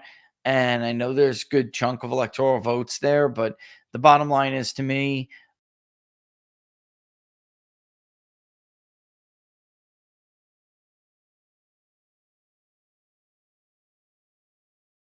I X myself out. The bottom line is, to me, Tristan, I don't think that Virginia is going to be, if it's an epic landslide and there's enough people on the ballot, then maybe Virginia could potentially flip. But Virginia has held pretty strong, even as some other states have moved pretty hard, to the right with Republicans.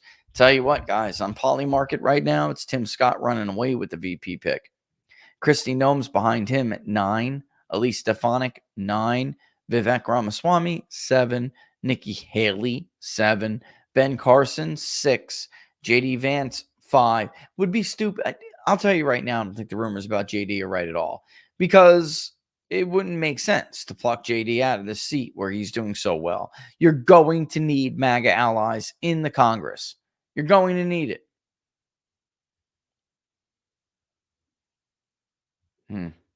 Yeah, we can talk about TikTok a little bit. Listen, what bothers me about TikTok is this TikTok ban. Ooh, the Challenger jobs cut report is bad. Really bad.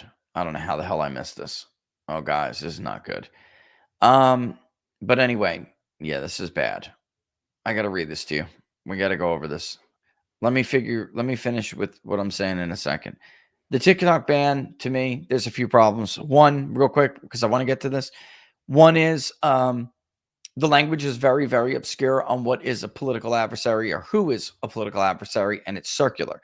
The proponents of the bill are making it out like it's like, oh, no, they're just member nations. No, they're not. I mean, the president has great latitude. He could designate me or you a foreign adversary really quick. I mean, they could just simply say that I am working on behalf of the Russians because I don't support the war in Ukraine, and they could make it work based on the language of the bill. And anyone who's telling you otherwise is a friggin' liar. Why then are they cutting out exemptions for websites like travel websites and stuff? Why are they cutting out exemptions for them if they would, if they knew that it was a concrete, solid definition? They're cutting it out cutting carve-outs out because those companies who give money, by the way, know damn well the Expedias that you could violate this pretty easily. And it's like a $5,000 fine for every user on the site who's used the site or something. It could be huge, huge fine. But people like Brian Kilmeade, which, I wanted to bring up. Okay, before we go to this, before we go to that, because somebody was talking about the TikTok ban, I want to bring up this exchange, and then we'll talk about it, and hopefully I can answer what you're saying with a little bit more clarity, because I think that he does well. We can't do 5 whole minutes because that's just too much for one question, but we can do quite a bit. All right. Okay, here we go. Here we go with Senator Rand Paul versus Brian Kilmeade, who, by the way, just listen, if you're as old as me, you'll know that Brian Kilmeade is about to throw the same arguments he used back in 2002 and 2003. He used these arguments to push what he wanted, to push more things like the Patriot Act, for instance, which I liken this to because there's a lot of similarities. It was Rand Paul's dad who was sitting there saying, you're not telling the truth, and this will end up bad. Americans will be the ones who suffer. That's exactly what's going to happen with the TikTok ban. There's just no doubt. All right, let's play it. Everybody's an American citizen. And then what if they say, well, Fox News is giving misinformation on the election? You have a foreign ownership, you have misinformation according to the government, and all of a sudden they say, well, we're going to shut down Fox News, or we're going to shut down Twitter. So the bill isn't just about TikTok. It mentions TikTok by name, which is also a problem because laws are not allowed to target one company, but there is also a danger that it goes beyond that.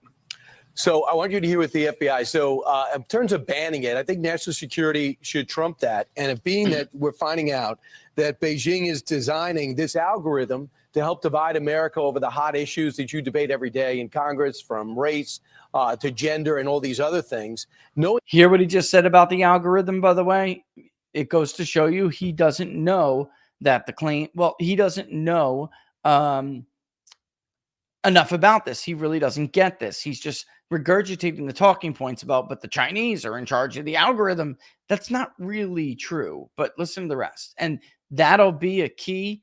I missed this. When I first watched this, I missed that omission, which is that he really just doesn't know. But he'll go on and use those points anyway to attack Rand Paul. That's been around since 2016. Gordon Chang came out and says it's like allowing 170 million spy balloons over America. And here's what the FBI director said yesterday. That kind of influence operation, or the different kinds of influence operations you're describing, are extraordinarily difficult to detect, which is part of what makes the national security concerns represented by TikTok so significant. Americans need to ask themselves whether they want to give the Chinese government the ability to control access to their data. So, I mean, doesn't that concern you? Do you think, do you see a difference? Do you think there should be maybe a listing of nations like Russia, China, North Korea, and Iran that should not be able to own entities like this? Well, here's in the America? first thing. Here's the first thing, and this is the most important fact of all of this, and it needs to be debated, not assumed as a fact.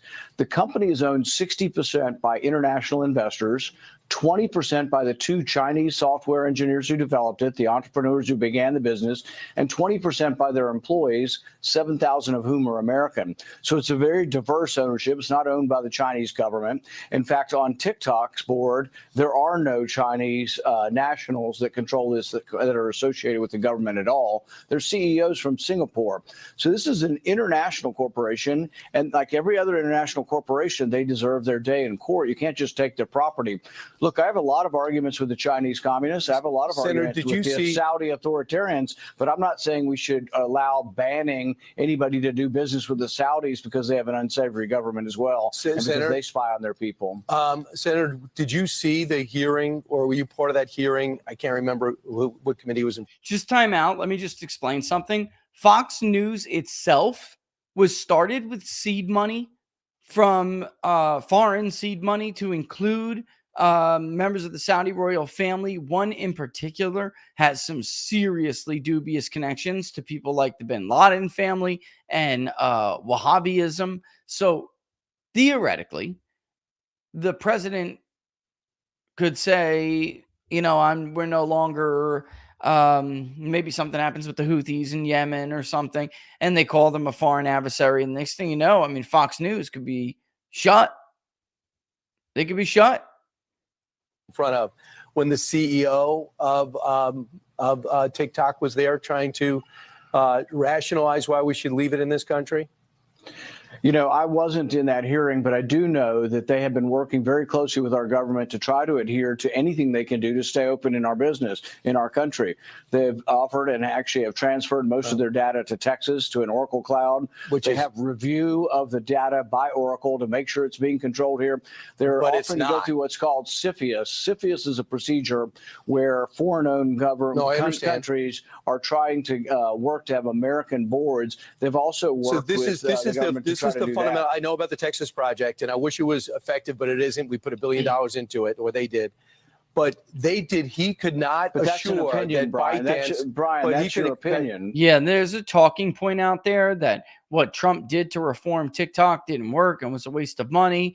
There's a lot of debate about this. That's your opinion. No, nobody thinks the Texas project did. No, but nobody thinks. Let me finish. Nobody thinks the Texas project is up and running and is effective. I do. So the thing is when you say nobody believes that it is. And let me just finish.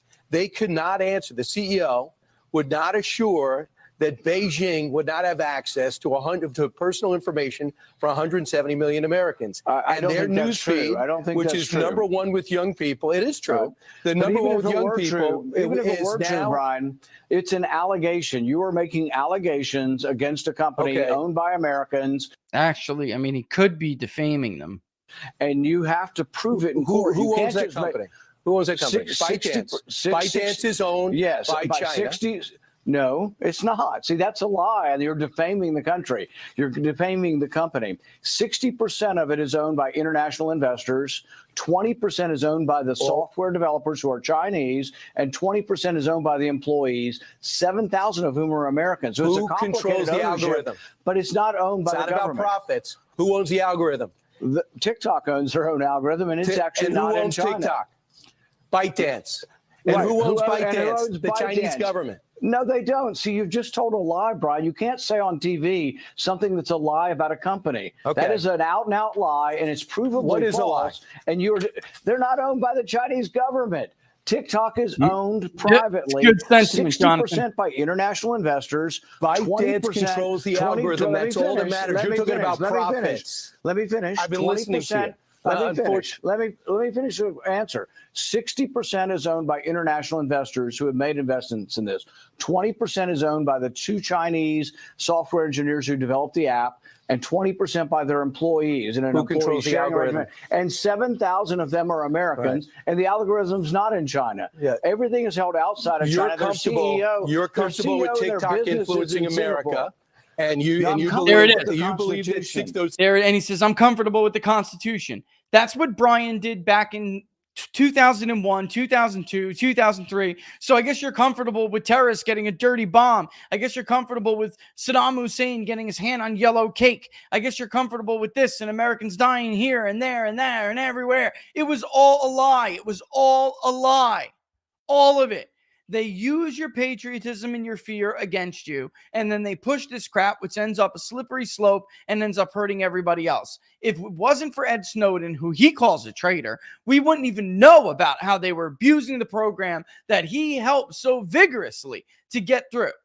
This is just not me, guys. Not me. I'm a public pollster, and I'll poll public opinion as it is. But I'm just telling you my own personal view here.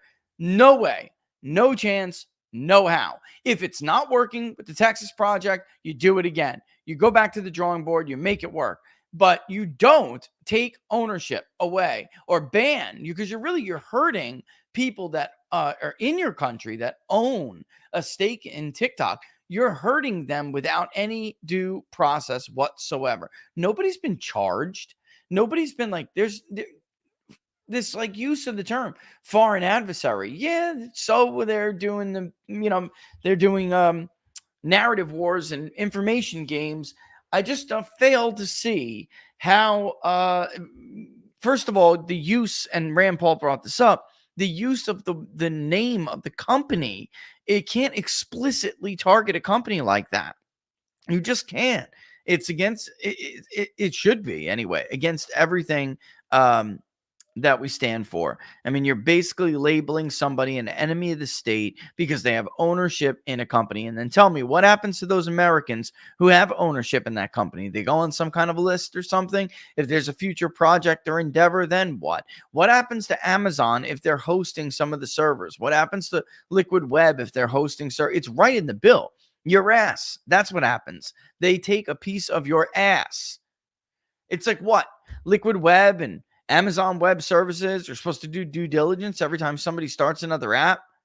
Oh, they can't be in the foreign adversary country. I mean, they can't be on this list, of foreign adversaries or whatever you want to call it. I mean, again, too, the president has an enormous amount of power on who he can and cannot label a foreign adversary. Yes, there needs to be a comment period, but look at how fast everything just snowballed with this bill. Look at how fast everybody just jumped on the bandwagon. Are we seriously to believe that Congress is going to have pushback when Biden labels people foreign adversaries? Do we think Congress is going to jump between the executive branch and the American people and protect them from that? I don't care what you think. I'm telling you right now, I know it's not going to happen. So we'll see what happens. But incredible roll call on this bill. Just incredible. Perfect example of the administrative state can't get along for anything to save their life. They can't even pass a coherent budget. The consultants they're listening to on the Republican side about this and other issue can't even spell budget correctly. Here's your messaging memo for the day. The budget forgot to use in budget. Like it's just unbelievable. You're supposed to trust people like that to have your back if there's a rogue president. We heard this. And from the Democrats, oh, it's Joe Biden. Okay. Even if we were to believe Joe Biden isn't a petty little tyrant, which he is, even if we were to believe he isn't and the people around him aren't, he won't be around forever. Conservatives argued the affirmative when it came to the passage of the Patriot Act, but it's Bush. They never thought to ask what happens when it's not Bush and it's another guy named Barry from Chicago, who's essentially a Marxist. Never thought this would be a problem.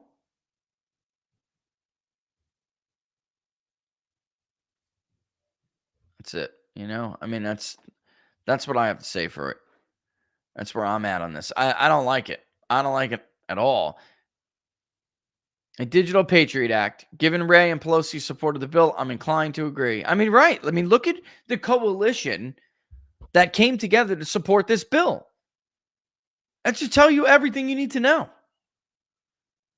Mark Thiessen does the same crap to Tucker Carlson. The same crap. They're all, I don't like it, guys. I don't like it. Here's Dan Crenshaw. We're getting to the end here anyway. Here's Dan Crenshaw. Let's bring him up. And here's what he had to say about it. I mean, again, are we supposed to trust this guy? This guy's a real winner, real class act. No, not me. No, thank you. No, thank you. Never trust anybody like him. Okay, there we go. I just want to make sure. How you guys ready? With data and with access to your, app that you're addicted to, you can vastly manipulate an entire population, which Chinese have done already. Are you worried that our intelligence agencies are doing the same thing domestically? Am I worried that? I know that they're not. They're not manipulating Americans. They're not controlling the flow of information. Yeah. Did you have some evidence otherwise that you'd like to share? I mean, okay. Before any serious questions? Congressman, you asked for an example of the U.S. intelligence agencies meddling in our information. What about before the 2020 election, when 50 members came out and said the Hunter Biden laptop was Russian disinformation? Does that count? No, because they were retired. They were retired, but the FBI had the laptop for over a year. Nothing even close to a TikTok. Okay. See? All very subjective, isn't it? All very subjective. So he doesn't agree because, frankly, he doesn't care what they did. So it's not even close. It's not even close. Those were not sold as retirees who didn't know what they were talking about. That was sold as people who know, the people who run the show, who know more about the intelligence community and intelligence gathering and what's going on more than anybody else in the country. That's how it was sold. And I don't, I got a word on these, again, a word on these polls like that claim to be 20,000.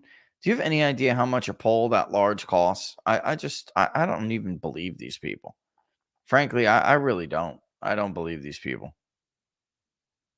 And I mean, frankly, SurveyMonkey doesn't even have feasibility like that. They don't even have feasibility. What do I mean by that? When you're starting a survey, you look through what you're trying to sample, the population you're trying to sample, and it'll give you feasibility. You'd be lucky to get 1,000 responses from the state of Florida on SurveyMonkey. It's a joke. It's a total joke. All right. All right.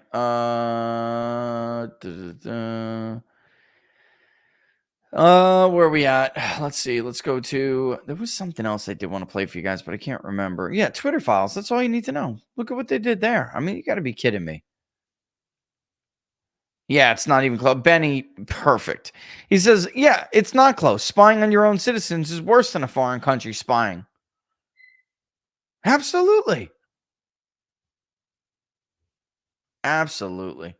Yeah, let's talk about that, actually, Iron Duke, because we only have a couple of minutes and we got to boogie out of here. We're going to do Georgia next. We're going to set up this soon. We're going to go into the field soon. I was waiting to hear from L. Todd Wood over at CD Media. He basically said, hey, listen, can we can we do like a sponsorship partnership? What do you want to do? I'm giving him a little bit of time because Georgia is like their state. They're like a wire service, and they're right-wing wire service. I mean, I think they're right-wing. I'm just being honest. They don't ask me to influence my polls to be right-wing, so I don't care what they're. Everyone is left-wing, so what's the difference? But in any event, I digress. They have the Georgia Record. CD Media owns something called the Georgia Record. They break a lot of news, actually, in Georgia. Specific stuff about Brian Kemp and elections. And I can hear Winston giving them talk back. Hold on 1 second. Hey! Hold on 1 second, guys. Hey, he might have to go out. Oh, then he might just be yelling at you. All right. Sorry, guys. I had to do that. I just don't want him to do his thing. He could be really loud. I love him. But he everybody but me he talks back to. Everybody but me. He didn't talk back to me. Hector, I gave my thoughts on the Ohio Senate primary earlier. I just think that Yeah, it looks close. It looks like that thing about Moreno hurt him a little bit. We'll see. I personally don't give a damn. I care about whether or not you're going to do what you say you're going to do. Ohio is an America First state. If you don't get an America First senator in there, you get somebody like Dolan in there, he'll be stuck there forever. He'll be a permanent fixture. He would be an absolute catastrophe. I don't give a damn even if Bernie Moreno was trying to hook up with dudes on the down low. I don't give a damn. I just don't care. They're all a bunch of sexcapade fanatics and substance users. I mean, to pretend like one is better than the other, I'm just over it. And to see people like Steve Deese like openly make bigoted comments about, well, he's gay, so he's going to win the primary. Dude, are you kidding me? Let me tell you anyway. You know how many friggin' fake ass Christians I know and have ran into, some even with families, that just put off the gay dude vibes, and they're like pretending to pray away the gay every night on the down low, and they're closet gays. They're closet, and they just think like, well, I'll just keep praying and I'll get through it. I'm in this like Christian society, and this like even I hang out with Bob Vander Splats in your pants, and I'm gonna, I can't possibly be gay. I'll be ashamed of my entire family and my church and my community and whatnot, and then they have kids and everything. Are you kidding me? I've seen this a million times. The dude has closet written all over him. Are you kidding me? Closet written all over him. That's why he's got anti-gay sentiment. I'm telling you, if you don't have gaydar and it's not going off when you look at dude like him, like my gaydar is like flying away with that dude. I'm telling you. Pray the gay away, dude. Pray the gay away. My sister's dating one right now. Yeah, and they pretend like they're not gay. And it's like, dude. And then it's worse because they trash gay people. And it's like, my thing is not, I don't like it. But I'm not God. And it's not for me to judge. I have too many family members and friends who are gay. It's just not my hill to die on. I don't like it, but that's where we're at. Tranny stuff, I draw the line. You're sick, you need help. You're delusional, you need help. By the way, you see the Brits? They're not providing puberty blockers at gender-affirming care facilities anymore. I'm telling you, we're going to go back 10 years from now, 20 years from now. We're going to look back on this, and it's going to be like the biggest mass act of child abuse we're going to be ashamed of this moment in history. When we gave children puberty blockers, we cut their penises off, we cut their breasts off. We're going to be absolutely ashamed. We're going to look back at it as like, God, they were barbaric. But as for being gay is a totally different thing. I got gay friends who tell me they don't like the trans stuff. You're not a girl. You're just a gay man who's afraid to admit he's gay. So you're pretending to be a girl. Like, that's what my gay friends say all the time. You're not a gay woman. Yeah, I mean, you're not a guy. You're just a lesbian who's afraid to be a lesbian. So you're pretending like you're stuck in some body or something. There's no such thing. You're gay. End of story. They hate that shit. They hate it. Yes, transitioning people, we're going to look back at it like we now look back at lobotomies. Absolutely, Nico. Like, that was barbaric. That was cruel. That was unscientific. It was immoral. The British are already running. Remember, we read this study with Sean Parnell a couple of weeks ago. We knew this was coming. We knew the Brits were getting ready to do this. Why? They're going to follow the science now, apparently. I mean, that's it. They're over here transitioning people left and right, and they're killing themselves. What the hell's the point? No science at all. Nothing changed with the science. The only thing that changed were the posts who filled these positions at these hospitals and clinics. 40 years of data at Johns Hopkins just thrown in the trash because a new administration came in. Sweden studied this or Switzerland, right? Studied this for decades along with Johns Hopkins. You have a disorder. You have a mental disorder. Sorry, I'm not playing your little game. I'm not calling you Rachel, okay? Your name is Rick, all right? Late night commercial. Did you or your loved one get touched by a doctor in a naughty place? Oh my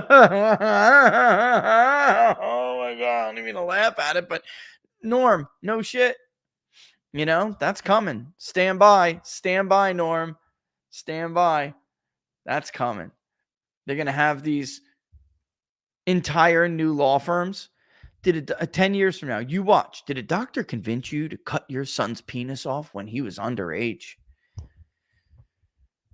Did your doctor convince your wife to cut your daughter's breasts off? Call us at 188. We can make them pay. Turner and Turner at your service. That shit's going to happen. You watch. It's money. It's a scam. That's right. Ideas, not money. Welcome to Locals. Hey, you were on Getter. I already know you. Welcome to Locals. It is a total scam. It's an industry. Money, money, money, money, money. That's it. Money.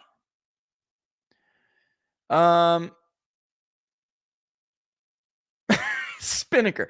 Do you still have your testicles stored in the refrigerator? Call us. We may be able to reattach them and we'll get you the justice you deserve. 1-888. 1-888. Call Tran. 1-888 untranny. Oh man. 1-888 Tran Law. 1-888 Tran Law. We'll make them suffer. God, it's like Binder and Binder or some shit, you know? God, went off on a little bit of a tangent there, but what are you going to do? You know, it is what it is. Let's talk about these other states. Yes, let's talk about these other states. We're going to be doing, we'll see what happens with these other people, whether or not they're going to want to. Oh man, I thought I was up there. Yeah, we'll see whether or not these others want to have what's it called, have a part in the poll in Georgia, but they're going to have to figure this out soon because we won't be waiting forever. Okay. Outside of that, we're going to do the Rust Belt. We could just dip into Michigan. I got a whole bunch of, well, you guys know, Locals knows. I mean, we got the state, you know, of Michigan constantly tracking the voter data in Michigan. We could easily do a poll. I mean, we could do a poll on anywhere. I'm just saying it would be something we could do before the Rust Belt because it would be easier to put together. Biden wants to hold on to, you know, the campaign. In Politico, it says that they think their best bet is ballot harvesting in the Rust Belt 3, Pennsylvania, Michigan, and Wisconsin, and that if they can sweep those with ballot harvesting, then they can win. And I'm listening, I'm watching all these reactions, and I'm thinking to myself, because they're like, it is going to hold because they're going to cheat. I'm so sick of hearing that. You know, do you know how the Democratic blue wall is going to hold in the Rust Belt? If people bitch and moan on X all day and do nothing else about it. That's how it's going to hold. Two things. The People's Pundit's giving you guys homework. One, don't find yourself bitching and moaning about Democrats cheating if you're not doing anything to get these ballots in. All right. Work on that because there are plenty of them. In a state like Michigan, the Republican targets are so much more vast than Democrats. And they just need to get them in and chase them and bring them on in. And then two is if you don't have gaydar, you better work on getting yourself some gaydar. Because once you get yourself some gaydar, you're going to see that a bunch of fake ass Christians that call themselves right wingers are gay. And they're lying to themselves. They're lying to their wives. They're lying to their kids. They're lying to their families. They're lying to their pastors. They're lying to their churches. They're lying to their coworkers. If they're influencers, they're lying to their audiences, telling you, dude is closeted. All right. And it's cool, bro. You're not going to burn, bro. I'm not going to judge you, bro. Just admit it. All right. And stop making fun of gay people. It's like Big Con is trying to lose. Donald Trump is winning, is performing the strongest I've seen a modern day Republican presidential candidate perform. And he's about to stomp the Electoral College. And it's like they're doing everything in their power to lose. They want to be the party of anti-gay. They don't like Bernie Moreno's son. He's, this, that, the other thing, because he's gay, because he's a cross-dresser. I mean, the shit I've seen in the last 24 hours is just absolutely unreal. Cut Social Security. Oh, raise the retirement age. You got to work till you're 75 or you drop freaking dead. I mean, are they trying to lose? Next thing you know, they'll be asking for boots on the ground to stop the evil Vladimir Putin. Watch. Mark my freaking words. Watch.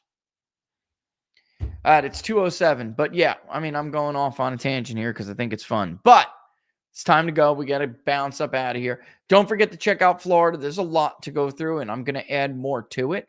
But I would love to do the Rust Belt poll. I think this, we have to do Arizona or Georgia really soon.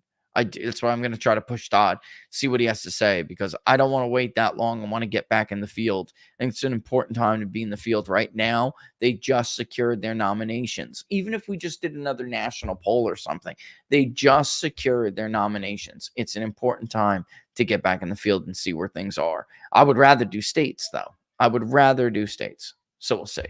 All right, with that in mind, I'm kicking rocks. Don't forget your homework, all right? Chase some ballots, figure out how you may help to chase some ballots, and make sure you vote, get your own vote in. And if you don't have gaydar, develop your gaydar. All right, because you will see what a bunch of friggin' phonies that church is filled with. And then I'm a Protestant. All right. I don't know if I consider myself an evangelical because I don't evangelize, but I certainly am a Protestant in the mold of an evangelical. I'm a son of a, you know what? I'm not very good at it, but man, I love God. He loves me, and I try every day. But I am surrounded by people, what's like that turd. Dude, I guarantee you, if you could access his webcam on a Saturday night, you're going to see some shit. Guarantee you. I can promise you that. I do statistics for a living, folks. Trust me on this one. All right. Nothing but love for you. I will see you guys on Sunday book club. Don't miss it. Eastern Standard Time. Gosh, we're getting so close. We're at the end. Look at how far we are in the end here. In Phillips, we're all the way through the Mountain States. We're now in the United Heartland. We're about to get in chapter 5, which is the final chapter about the Pacific states. Maybe you can join in and learn how Washington and Oregon are so crazy. That'd be great. All right. So with that in mind, we're out like trout. 3 p.m. Eastern Standard Time on Sunday. Don't miss it. Don't forget, folks, if you like the videos, like them, share them far and wide. And if you can, share the public poll. Not if you can, share the public polling project. All right. We absolutely could use your help because we are behind. If you were on Rumble and things got messed up, I'm sorry about that. Parnell gave me a heads up a while ago that Rumble's done doing it again, and I'm sorry about that. There's nothing I can't control Rumble. It's been screwing up here and there lately. All right, I think that's it. Don't forget, it's right there. peoplespundit.locals.com. peoplespundit.locals.com. See you later, folks. Thanks for watching.